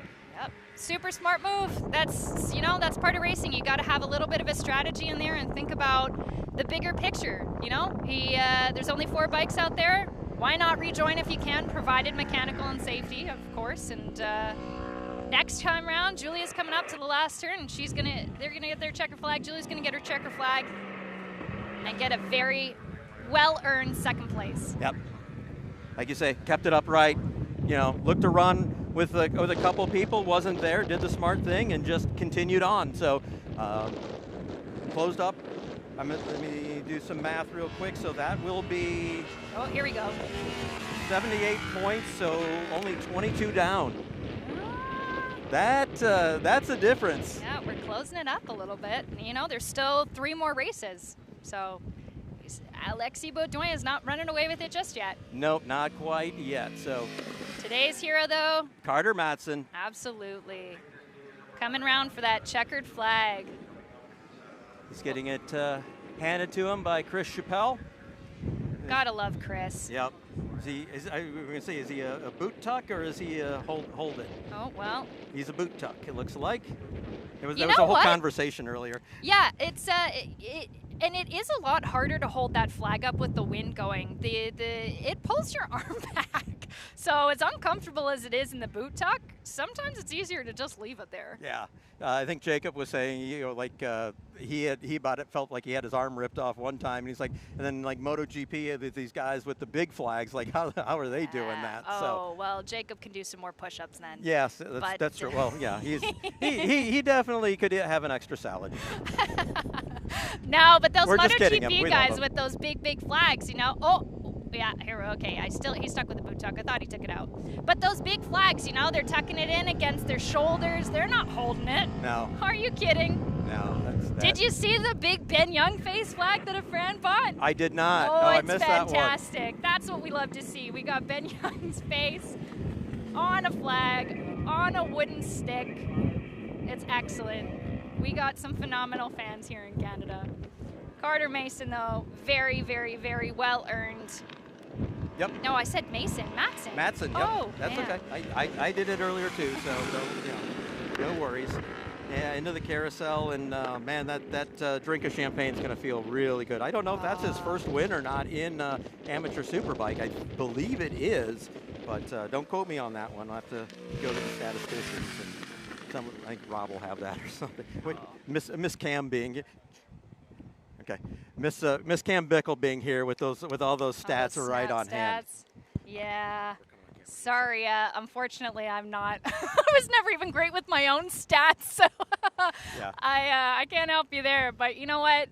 All of these riders, as soon as they're finished at the race, it's already going to feel good to dive into a pool, get some water. Yeah, well, champagne can't go down too hard. No, and the great thing is the beach is about 10 minutes away from here, so you just go dive into the lake.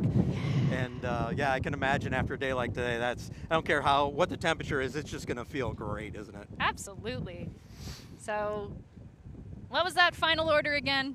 So it was Carter Mattson, Julia Kranz, and Bailey Ives, and then Alexis Baudouin will finish fourth. We'll have to go and check if they completed enough laps. I don't know if they will. He went out on lap 3. Well, best lap was 3, but I don't think he even got halfway. No, it doesn't look like he got halfway. I don't believe he will get a yeah, fourth so again, that'll make a huge difference in the championship for Julia and for Bailey. As they're getting ready to go down to the podium here, we'll throw it to Frank Wood here in a couple minutes, but this has been fun, and we're going to do it again right after this one with the Twins Cup and the ZX4R, and so that'll be a lot of fun because you got races within races within races on that one. But absolutely, we got such a good grid on there. Oh yeah, here we go, close up at Carter. But yes, the next one, it'll be good, so stay tuned. Yep, we'll be going to Frank Wood here in just a second. They're still getting everything set down there on the podium. So we'll continue to hold you up here. As we're sorry if you see us ducking beneath if they come to us on the camera. Okay. So Frank Wood is ready. Let's go to him and the podium presentation. Bailey Ives.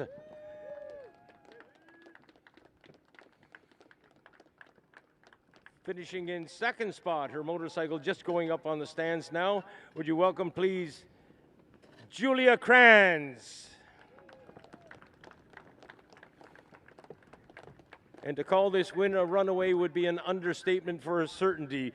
We put our hands together now for Carter Mattson on the 88 bike, who has scored this national championship win. And let's have a chat with each and every one of our riders. We'll start off, of course, as tradition would dictate, we'll start to our third place rider first. Congratulations, I guess. Talk about your race. Yeah, that was kind of a shame. We had a circlip fail on the shifter and fell off, and that start was kind of messed up. I think that kind of screwed with my head a little bit. But big thanks to Vincent and Jordan Zook's crew, Ryan and them. They were able to supply me with a piece of wire to hold it on there. And yeah, so we pulled it together, and unfortunately Alexis went down So we still, you know, I was looking at a DNF myself, and he went down, and I still was able to pick up some points. So, you know, it's not so bad. I can't complain. I just wish a few more riders were out there. Could have been worse. Hey, it could have been worse. Yeah, let me thank Pro Cycle, Miller Time Racing, Finish Line Motorcycle Supply, Vincent Wilson, Mark Wilson, Marley McKinnon, Gary McKinnon. Yeah, just a whole lot of people making this happen for me. So thank you all. Appreciate it. Congratulations, Bailey, and we'll see you tomorrow, buddy. Let's get over to this side of the box and Julia Krantz. Krantz, Julia, you had rather a lonely ride out there, kid. Yeah, it was a good fight at the start, and then I saw Bailey chop off, and I'm very confused. Whatever, keep racing. Baudouin's on me. We're having a good battle. I can hear him behind me, and then all of a sudden, well, it was just a very lonely race. So, I guess the riders here, if you know what a nice Saturday ride was, that's basically what I just went for. So, I mean, can't complain. Oh, yes. I want to thank my mom and my dad, of course. They're the reason I'm here, really. I want to thank my little brother. I want to thank CSBK and the marshals for putting this on. I can't think of a better way to spend my weekend. So, yeah, thank you. Well said, and congratulations. Second place finish for Julia Krantz. And Carter, I'll join you up here on the box. You likewise had a lonely ride, but you were still very fast, young man. Thank you. Yeah, it was a great race. Got a good hole shot and kept a solid pace for the whole time. Not too sure what happened on that red flag. Hopefully that rider's okay. But I want to do a big thanks to Timmerman Timber Works for bringing myself and 9 other SOAR racers out here. Wouldn't have done this race without them, so a big thanks to them. Well said. There you have it, ladies and gentlemen, your podium from the AIM Insurance Amateur Superbike National Championship final. Let's get you standing close together, get some good photos with Bailey Ives in third spot, Julia Krantz in second, and on top of the box, Carter Matson. Thanks for joining us for this AIM Insurance Amateur Superbike race. We're going to take a short commercial break, and we'll be back with our final race of the day.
Welcome back to Grand Bend Motorplex and this round of the Canadian Superbike Championship brought to you by Bridgestone.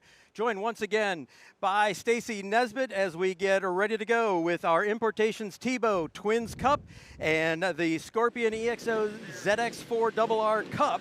And 2 different races within a race and then races within a race within then. Going to be a lot of fun, but trying to keep them straight sometimes is a little difficult.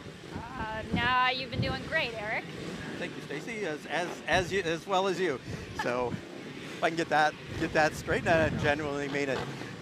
So the 2 different classes here, we have the Twins Cup, which is almost an Aprilia Cup with the Aprilia 660s, although there are a couple GSX 8Rs that are running in there as well. And then obviously the ZX4RRs, obviously that's just a spec class for that. Yep. But the best thing is different sounds for the different bikes, different styles. Well, it's also fun, right? You get to see what the different manufacturer bikes put out there, and it also gives the opportunity for more manufacturer support if they wanted to come out, and hopefully they do. You know, they put on great shows, and I can't really say one works better than the other. Speaking of the different riders, they all seem to like them for different reasons. Yep. So let's run through our starting grid here really quick. On pole position for our Twins Cup will be Scott Rupert. Let me make sure I got that right. Yep, Scott Rupert. Then it's JP Taché. Cecil Montour is your front row. Yves Dion, Louis Rafa, and Justin Marshall on row number 2. Then Sebastian Silva and Gary McKinnon, the ageless wonder, rounds that out. For the Ninja ZX4RR Cup, it's Jared Walker, and then Rob Cousineau, Jean-Pascal Schroeder, and Jacob Black. That is who will be doing battle here in this, I believe, 14 lap race. Yes, so nailed it. Riders making their way to the starting grid.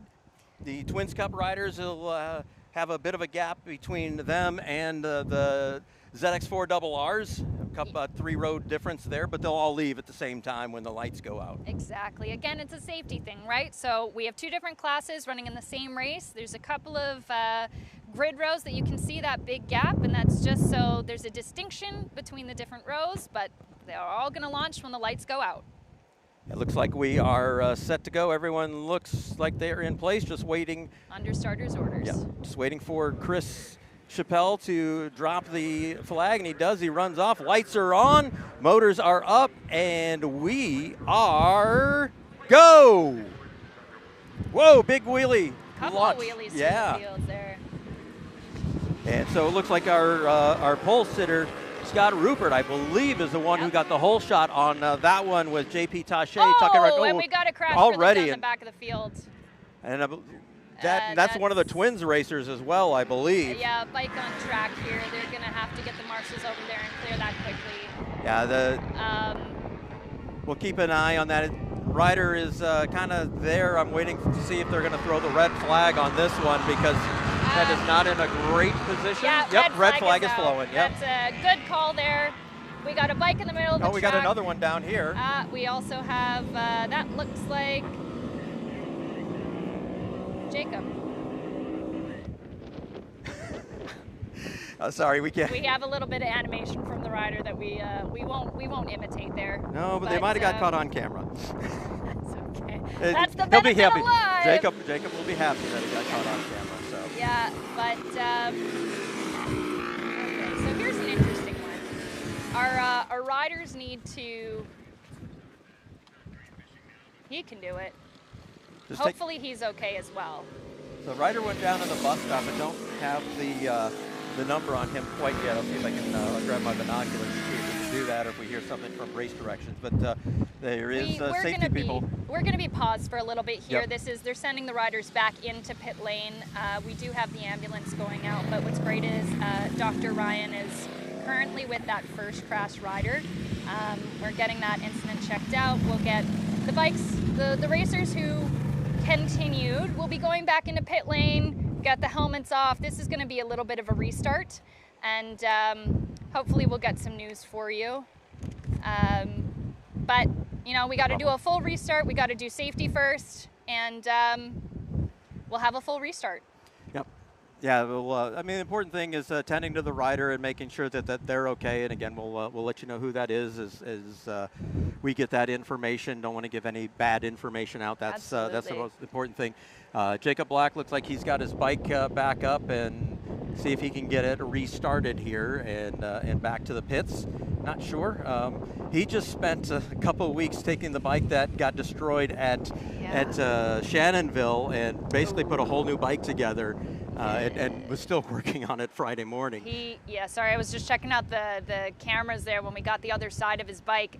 He's got a little bit of repairs there to do again. Yeah, just a little bit. So, but up and okay, which is the main thing, right? Yep. Bikes can be fixed, parts can be replaced. 100%. And then we'll let the first aid crew and you said Docs take care of the rider there. In the meantime, we've got a few minutes that we need to fill here and talk about stuff. Well, yeah, let's go back to that race start. So we had a couple of guys popping some wheelies. So I had a question about that earlier. Ideally, you're not lifting the front tire on your launch, right? No. So practice starts. We get practice starts at the end of the sessions. Maybe let's use them, fellas. But JP got a pretty good launch. Looked like he was going to follow Scott through. Yep. And you know, Scott Rupert has a lot of laps through here, and he was a pro back in the day, wasn't he? Wasn't he running with our series? Yes, I believe. Yeah, 5-6 years ago, I think. I could be wrong on that, but yeah, I think that's about right. So definitely a local contender, but not a new face to our CSBK paddock. So I'm sure actually if we got a hold of them, there'd be some story between JP and Scott from the past. It's one of the great things. I mean, if I were to have to be able to jump back on a bike again, the twins class. As you see, the wind definitely blowing. We're up here on top of the trailer here doing the broadcast, and we get a little bit, but you really see it on some of the flags out there in the pit area. Oh, the flags, yes. Yeah. I mean, my hair, your hair, you're looking great. It's giving you a great view there. Yeah. But so wind would affect these bikes more. Yes, because they're much lighter. But I was going to say, if I were able to be back on a race bike again, these twins bikes, I think that's the sweet spot, right? Because you can be a young guy coming up or an older guy or woman. Who just wants to get out there and get the competitive juices still flowing, but it's not super fast, it's not super powerful. You can have a good time, and there's always great racing. Well, I'm gonna correct you there. We're on a racetrack. We're all going fast. No, so. Relative to like a Superbike. Okay, fine in comparison. But you're absolutely right. The twins class, the ZXR class, the lightweight classes. Smaller bikes, some of the best racing you will see all weekend. Yep. We have a great field out there. It is a fantastic opportunity for younger riders, newer riders coming in, learning tracks, learning from experienced riders. Yep, no, that's very true, and we'll talk about that again, but we're going to take a short break while we get everything taken care of here. We'll be right back with you.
Well, welcome back to our continuing coverage of our championship here at Grand Bend Motorplex. And apparently there's a lot of stuff going on around Jacob Black and getting his bike back together. We're told that there's 8 people working on that bike trying to get it ready, including a bunch of Jordan Zoke's crew.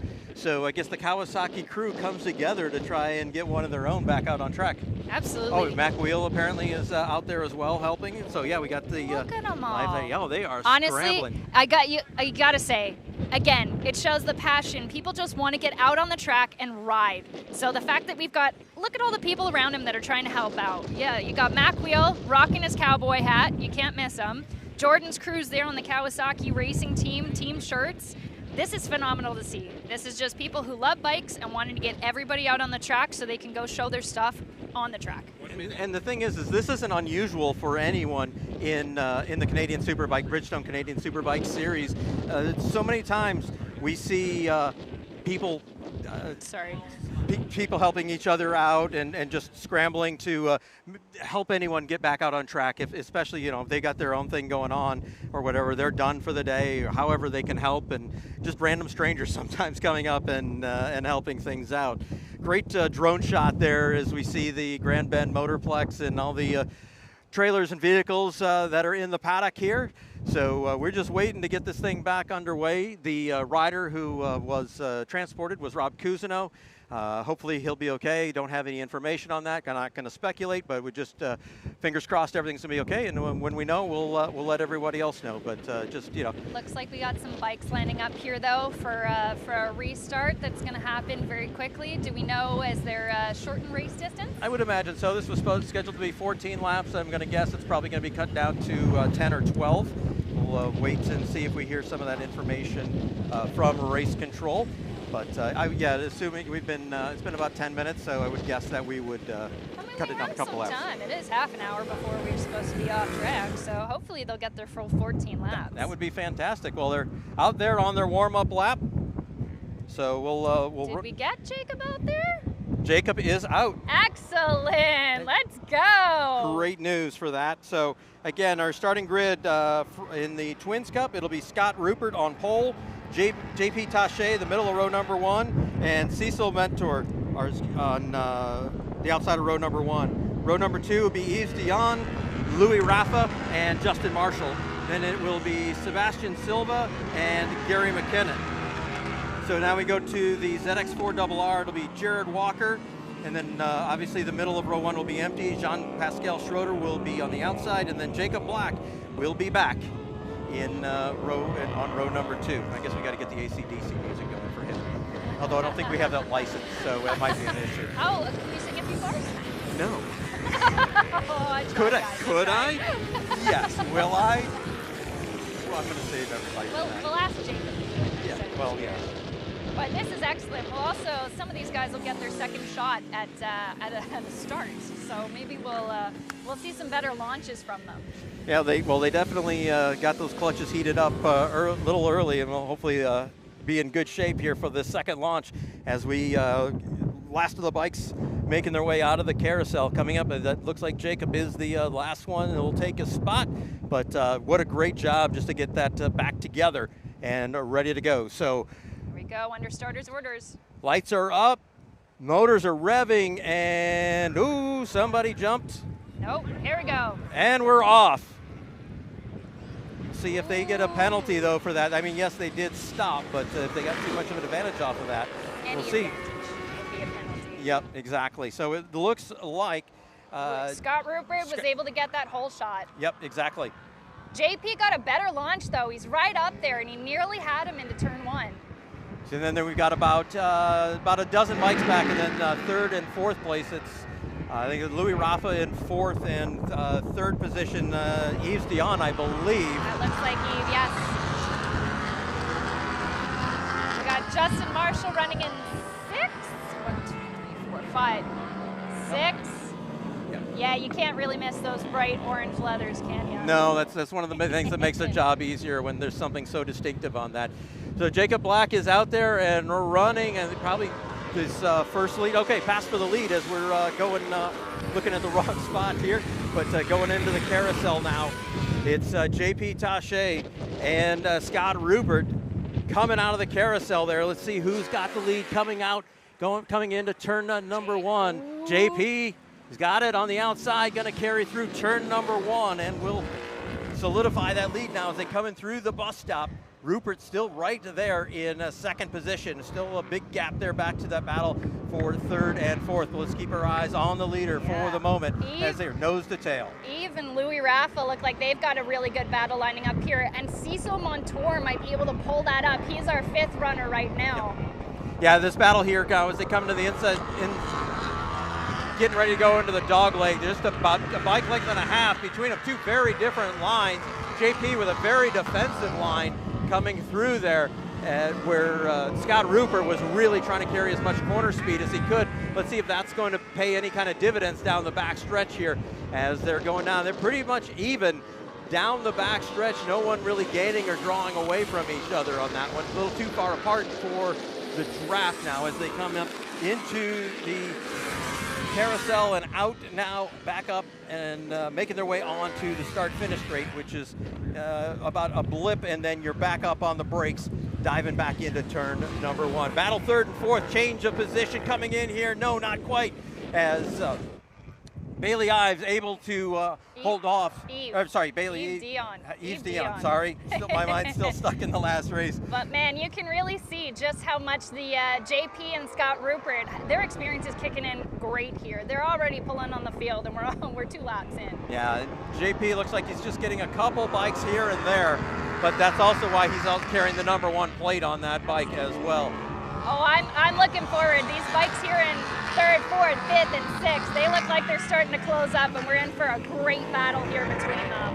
Yeah, we'll keep an eye there on the leaders. Also trying to take a quick look back here and see where we are in the ZX4 Cup race. Jared Walker is our first runner for the ZX4 Cup, even though he's running 8th overall, so he's up over Sebastian Silva in the twins class. Then we got JP Schroeder and Jacob Black, and Jacob is not far behind JP there, and you know what, for having a small off and restarting, he's doing a great job. Absolutely. All right, let's see if Louis Rafa can make, look at the drive. Louis Rafa gets out of there, trying to come up on the brakes underneath, just a little bit too far back. If he's a little bit closer next time, he might be able to get that. He just gets a great drive coming out of that last turn. Jared Walker's also up into 7th overall, passing Justin Marshall there. Maybe that'll give Justin a little bit of a fire under his butt to pick it up. About another 2 bike lengths for JP as he continues to stretch that out. Looking at the battle now, 3rd and 4th, sits pretty steady there, 5th, 6th. They're getting there. Yeah, there's Jared Walker. He's now closing up even more on that. He's got to be turning lap times about what the 3rd and 4th place guys are going. Jared is turning a 109.8, which, that's right up there with... That's Yves Dion turning, it's also 109.707. Yeah. So, yeah, like I said, yeah, he's right up there. Tache, 107.974. Screen, 108.053 for Scott Rupert. JP Schroeder back there in 10th position, a 115.022. Jared is so close. So we were talking before the race. Mac Wheel currently has the lap record around here at a 109.78. So Jared is really close to that. So again, a battle between Louis Rafa and Yves Dion still going hammer and tongs through there. Louis made another run up there into turn number 1, and that seems to be his favorite spot. If he can find just another spot here where he can close in, he gets a good drive there in the infield section. Going into the dogleg, 2 very different lines going through there. Let's see what that means as they come up onto the backstretch here. Who's going to get on the throttle a little bit faster? And it's like Yves does get on the throttle a little bit better there, and but look at 5th place. So sorry to cut you off here, but Gary McKinnon on that yellow bike, he's managed to, oh, Louis, sorry, pulling up on, Louis got him on the brakes, looks like. Yeah, so Louis was able to get Yves there, and Gary's right up with them now. Oh, what? No, Gary made a double pass. Gary got both of them. Oh, way to go, Gary.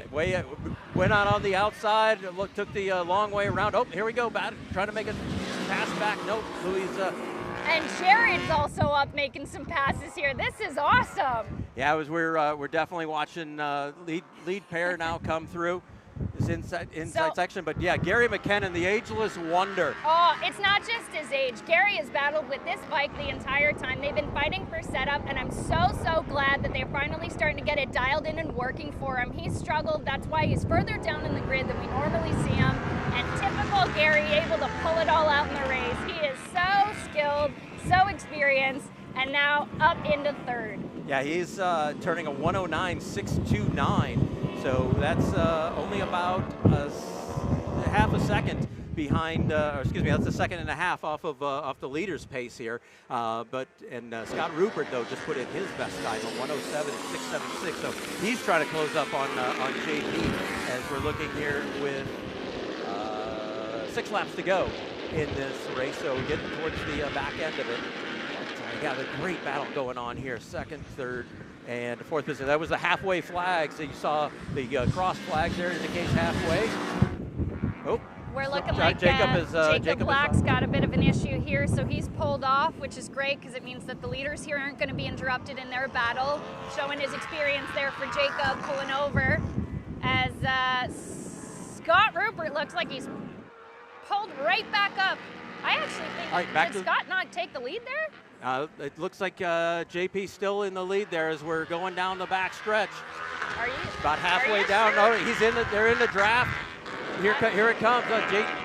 JP, you were right. It was Scott had got it, and then JP able to make a drafted pass on the back stretch there. Sorry, couldn't see the numbers of the riders out towards the back end there for a moment.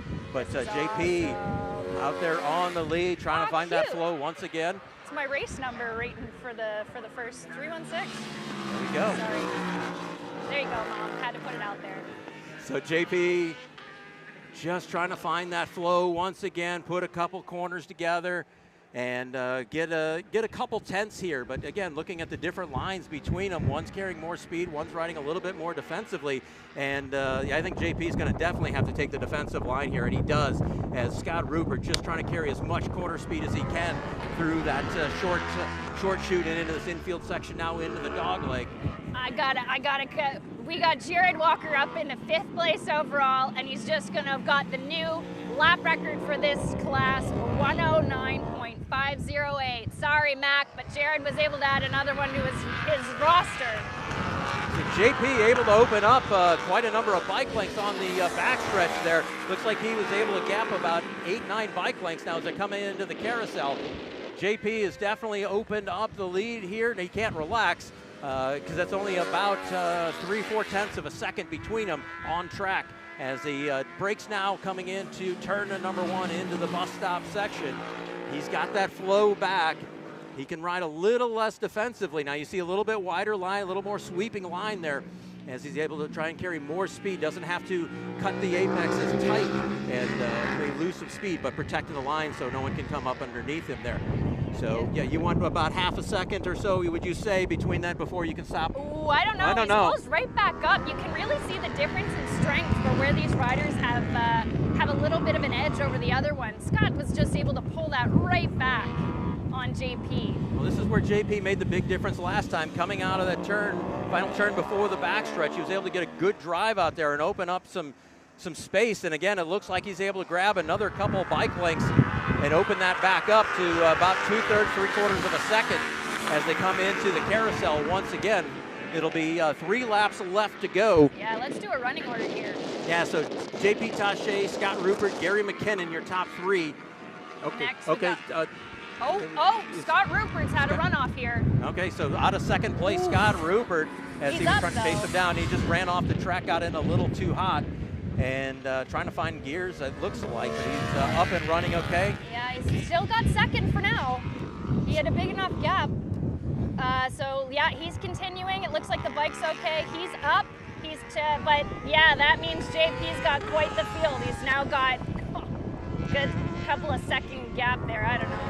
Yeah, I'll guess. I'll say 6 seconds. Yeah, so just for example, Rupert was running about 108s, and that lap, because of a runoff of 121, as you see on the screen there. McKinnon a little bit too far back to close up on him for second, I think. But it's still. Great. Confirm, not the faster line. Great battles going on back here a little bit further. So Gary's running in a very comfortable third here. He's opened up a bit of a gap. Then we've got Louis Raff, who's coming under pressure from Jared Walker in 5th, with Sebastian Silva following them. There, he's in 6th. Then we've got Yves Dion, and then Justin Marshall was able to get Cecil Montour for 8th. All right, there's JP coming across the line. I think that'll be 2 laps left to go. JP's over there. Sorry, saw one on his own. So, yep, JP That is was over Scott. there. That was Scott, yep. Yeah, JP is now lapped. JP. JP Taché has gotten JP Schroeder, so he knows what to do. He knows how to bring that home for the checkered. Yep, so there he is, making his way out onto the backstretch once again. Lap and a half to go as he's going to crank it open down the backstretch for the penultimate time. We'll let Stacy take a peek at what else is going on down there in a second, but want to bring JP through the carousel to get the blue and white last lap flag. In fact, that is in the hands of our starter, Chris Chappelle. JP making his way now through the carousel into that last left-hander as he sees he has about 2 miles left to go. Last lap for JP. As he's great battles early on. He pushed Scott Rupert. They pushed each other really quite well, but that's what happens as they come through. He's got it easy sailing. We'll see, look back. Rupert's still there in second position, battle for third, fourth, fifth. Tightening up there. Let's see if Walker's going to make his way up a little bit further as well. But here is JP continuing on, #1 bike, into the dog leg for the last time. See if he's going to pull a bit of a wheelie here on the backstretch as he goes down for the last time and let a little yeehaw go there. But no, he likes to keep the front end on the ground. Just going to, I'm not going to say he's taking it easy, but he's going to bring it. He's not. He's going to bring it home. He's riding a smart race. But here, you're missing on the battle here over in 4th down to 8th. We'll get to that. So we got Louis Rafa. We'll call that here in just a second, but we want to bring JP across the finish line, checkered flag in hand, and JP Taché. Excellent race, but we're not done. We got to look at the backfield here. We still got some battles going on for 4th and 5th. Sebastian Silva was able to catch back up to Louis Rafa, so he's trying to get that position. Scott was able to cross and get a comfortable 2nd. Gary's about to come for 3rd. Yep, and here we go, Louis and Sebastian. Can Sebastian get him? Doesn't look like he had quite enough out of the last turn and across the finish line. Jared and Eve. And then Justin Marshall, followed by Cecil Montour. Yep, so JP on the, well, I don't call it the victory lap, but it's the semi-victory lap, and he'll get the true victory lap when they hand him the checkered flag when he comes by. This is their cool down lap, so well done to everybody. Absolutely. We want to give a shout out to everyone who helped Jacob Black get back out on track, as that was quite the thrash, and I'm sure he's buying a few beverages for people this evening. Not that he's got a problem with that. Oh, so. No, we'll say that. Rounds on Jacob. Yeah. Everyone go to the Cowie tent. Exactly. So it's been a great racing all throughout the day. Had some real tight battles throughout the field. Still got one last podium to get to. Still be with you here for a few more minutes as we wind down this day. This is the last race of the day, and we get to do it all again tomorrow. Oh yeah. So, but yet again, you get to see how it's our development classes here, the lightweight, the twins, the ZX4 Cup. Some of the best racing you're going to see the entire weekend. It's not just about the Superbike guys. It's not just about the Super Sport guys. It's everybody here. That's what makes the whole series, right? Exactly. And the other thing, you can watch this on TV, and yes, we're going to focus on the leaders generally because that's what you need to do. But by coming to the races and watching and paying attention, you can see all these other battles. You're like, oh, that was a boring race. He ran away with it. No. You got to watch the races within the race and see how good some of the other racing is. As that's the great thing, and you know, as an announcer, and not even just when you're the track announcer, and you got to keep everyone entertained. You follow on those things because that's what's exciting. But JP, he's got the checkered flag, taking his victory lap now, as everyone else making their way back into the pits and towards the podium area. Very well earned. And he had to earn it this time, that's for sure. Scott gave him a good run for his money. So I hope there were no mechanical issues for Scott Rupert there, and I'm sure he'll be able to regroup. We'll catch up with him. And Jared Walker, his well-deserved victory lap as well for the ZX 4 R Cup victory. I gotta say, very, very, very impressive for Jared, finishing 6th overall in the Twins. It really shows how fast some of these riders can be. Yep. Just taking a look at the points, Jared Walker will then have 125 points.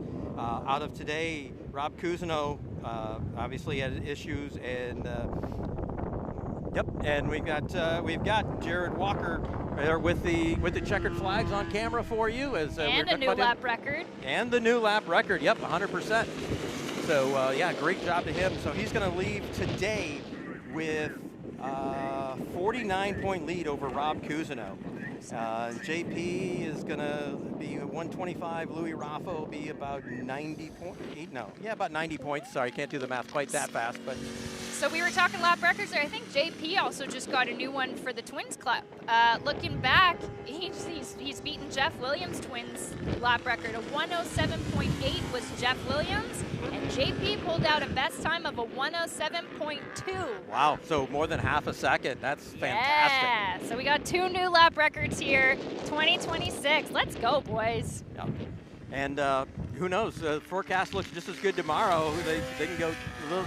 Now that they know how it goes, they can go a little bit faster tomorrow and find a little bit there. So, going to go down to Frank Wood here in just a couple minutes as riders making their way off the track and towards the podium area. And Stacy, it's been a great day. We'll sign off here in a little bit, but man, what do you think? Great Saturday afternoon here at Grand Bend. Phenomenal Saturday. Everybody put on a great show, and I can't wait for tomorrow. Yeah, great races through all of the classes. Of course, their feature classes that Marshall and Andrew called earlier, and then obviously the other classes. There's good fun to be had everywhere. So yeah, encourage everyone to make sure that they watch the rest of us close out today. You got to see everyone spray the bubbly. We have actually 2 podiums, because one for the Twins and one for the ZX4 RRs, and we get to do it all again tomorrow. So stay for the fun for the rest of the day, and we'll be back and doing it again tomorrow. We'll close out with you after Frank is done on the podium. But yeah, just enjoyed a beautiful day here. Great racing. Looking forward to it again. I'm repeating myself, but yeah. And it's okay. We'll hit the beach later. We'll give you a break. You're getting a little bit of heat stroke here. Little bit. Could use a drink of water. But let's go to Frank and the podium. For years. We've all watched him race for years. He's the godfather of Canadian road racing. Hailing in from the East Coast, would you welcome, please, a big round of applause for Gary McKinnon.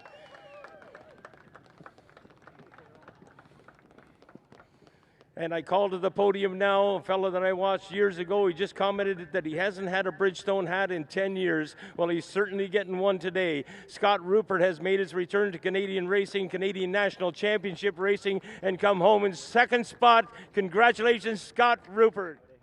Well done, young man. And now to the top of the box with a dominating ride that may well end up being a Canadian National Championship. We put our hands together now for J.P. Taché.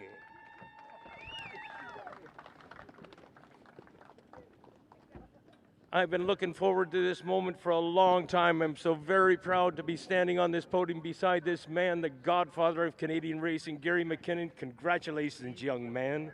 Well, thank you very much, Frank. There was quite an exciting few laps. I really enjoyed the race, the pace. I dropped a couple more seconds on my lap time, and I guess my qualifying, if I could pick that up, I would be nice to start on the front row and see if I can tag along with these guys a little bit. But anyway, it was an exciting race. Made some clean passes, and just happy to be here on the podium. Last time I was up here was with Ryan Beatty, so and that was a first for him too. So anyway, it was great to be here, and I'd love to thank my sponsors, Lucas Oil, Central Motorsports, my team, Invitation Tebow, DP Brakes, who else? Anyway, Marley, Vincent, Mark Wilson, Bailey, and all my friends and family at home. So thank you very much. Let them hear you, ladies and gentlemen. And now over to this side. Haven't seen him race in quite some time, but I sure remember that smile. Scott Rupert, congratulations. Good to see you back, man. You too, buddy. It's good to be here. It's good fun. Good to have a good weekend here. And I got to thank Luke and the whole tent and everybody for coming. My mom and Brian. Awesome. Great weekend. Mike came up with this crazy idea last weekend. We weren't going to be here, and he's like, "Hey, if you guys want to come to the Nationals, we should really support it." And he said, "I got a bike for you if you want." So, yeah, here we are. Cheers. Thanks, Mike. Congratulations, Scott. Well done, young man. And thanks, Mike. To the top of the box now, JP Taché. A little bit another one of those lonely rides, JP. You were gone, man. Well, it wasn't so lonely. I saw a front wheel of some bike a couple times, went past me a couple times. Like, I heard he was fast. As soon as I got to the gate, they started saying, "Scott's coming for you." And I knew he was, because he is fast. He knows the track. He probably saw me miss a bunch of corners. But no, it was a good race. I have two choices, stay with him or try to get away. I couldn't get away, so I tried my best to keep holding him up till the faster parts of the track. But no, it was a great race. I'm glad everybody came out. I'm so happy for all the people that actually came out to Grand Bend. I have family that showed up this week. Girlfriend's here as usual. Toy doctor, my mechanic, putting up with my shenanigans every weekend. Goulet Motorsport, they've been helping me out a little bit with my bike. Again, the Bridgestone tires. What did we do? Someone told me we set some lap records. So that shows you how good these tires are with the age of these guys, and we're doing that. Yeah, it's awesome. All of the CSBK staff, Bridgestone, all the corner workers sitting in the sun. I couldn't do it all day long. Unbelievable. Thanks, everybody, for coming out.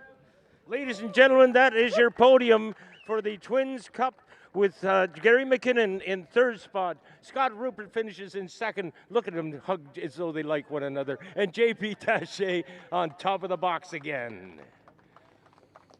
Okay, we're going to move these Twins bikes out of the way. So there's our podium for the Twins class, and once again, great job to our podium finishers, JP Taché, continuing to defend that #1 plate. Still have the ZX4RR podium. That'll be coming to you in just another moment or two, as I think we've wrapped up for the day just at the right spot, because the wind has definitely picked up again. It's definitely blowing over here, and bending the trees. They had that picture earlier of the flags blowing in the pit area, but it's definitely moving some stuff around. And glad we're on top of about a 30,000-pound trailer. It's not going anywhere.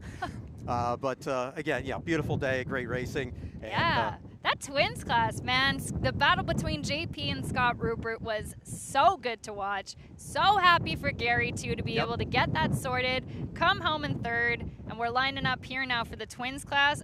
David Walker on your screens. That's Jared Walker's dad. It's always fun to see that family come out, and super, super great for Jacob to be able to get his bike fixed and bring it home in third. Yeah, that'd be interesting to hear. You'll have to hear it afterwards. Can't quite hear what they're saying on the podium up here, but yeah, Jacob's going to probably be all kinds of Jacob when he's on the podium, and great. if you know kind of thing. So yeah, you'll get the full uncut version of what happened tomorrow. So please tune in for that, everybody. Yep. So as you can see, it takes a little bit to get everything set for the podium here. All the bikes are up there, and we'll throw it to Frank to get our ZX4 Cup bikes and that podium going right now. We call up our top three finishers. Finishing in third spot on the 707 machine, we welcome Jacob Black. Australia's loss, Canada's gain. Finishing in second spot, my pleasure to call up this one, JP Taché, or JP Schroeder, sorry JP. I've only been announcing your races for 13 years, so I forgot. Congratulations to Mr. Schroeder. And to the top of the box with an absolute disappearing act on the 94, would you welcome, please, the ever-smiling Jared Walker.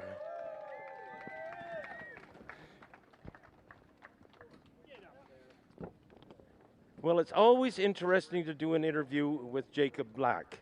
Listen carefully. Jacob, you had a bit of a mishap. You bounced back. You done good. Yeah, I threw the thing at the ground, and I don't know why I did it. It wasn't the best idea. I cannot thank enough. I got to thank Mac. I got to thank Ryan. I don't know his last name. What? I got to thank Vincent Wilson. Obviously, I got to thank Ryan. I got to thank Gabe and Ellen. I think it's Ellen, Mrs. Westbrook from ASAP. Like Mark Wilson. Like the amount of people that swarmed over this bike and sticky taped it back together so I could get out on the track. I'm really, really grateful. And yeah, man, I still don't know what happened. I wasn't even pushing really, and I just lost the front end. But as soon as I realized that it was rideable, if we could just get a grip on it, we did. Matty ran back to the pits, brought my parts back. Yeah, I'm so thankful that I'm up here on the podium, and I hope Rob Cousineau is okay. That looked ugly, and yeah, I can't believe it. We chucked the thing just about in the garbage bin, and then we put it on the podium. Well said. Ladies and gentlemen, third place finisher, Jacob Black. Now over to this side, and I'll start off this interview with an apologies to JP Schroeder for goofing up. Congratulations, young man. Well, thank you very much, Frank. No worries about the JP. I mean, it is confusing. Too many JPs around here. Did you have fun out there, man?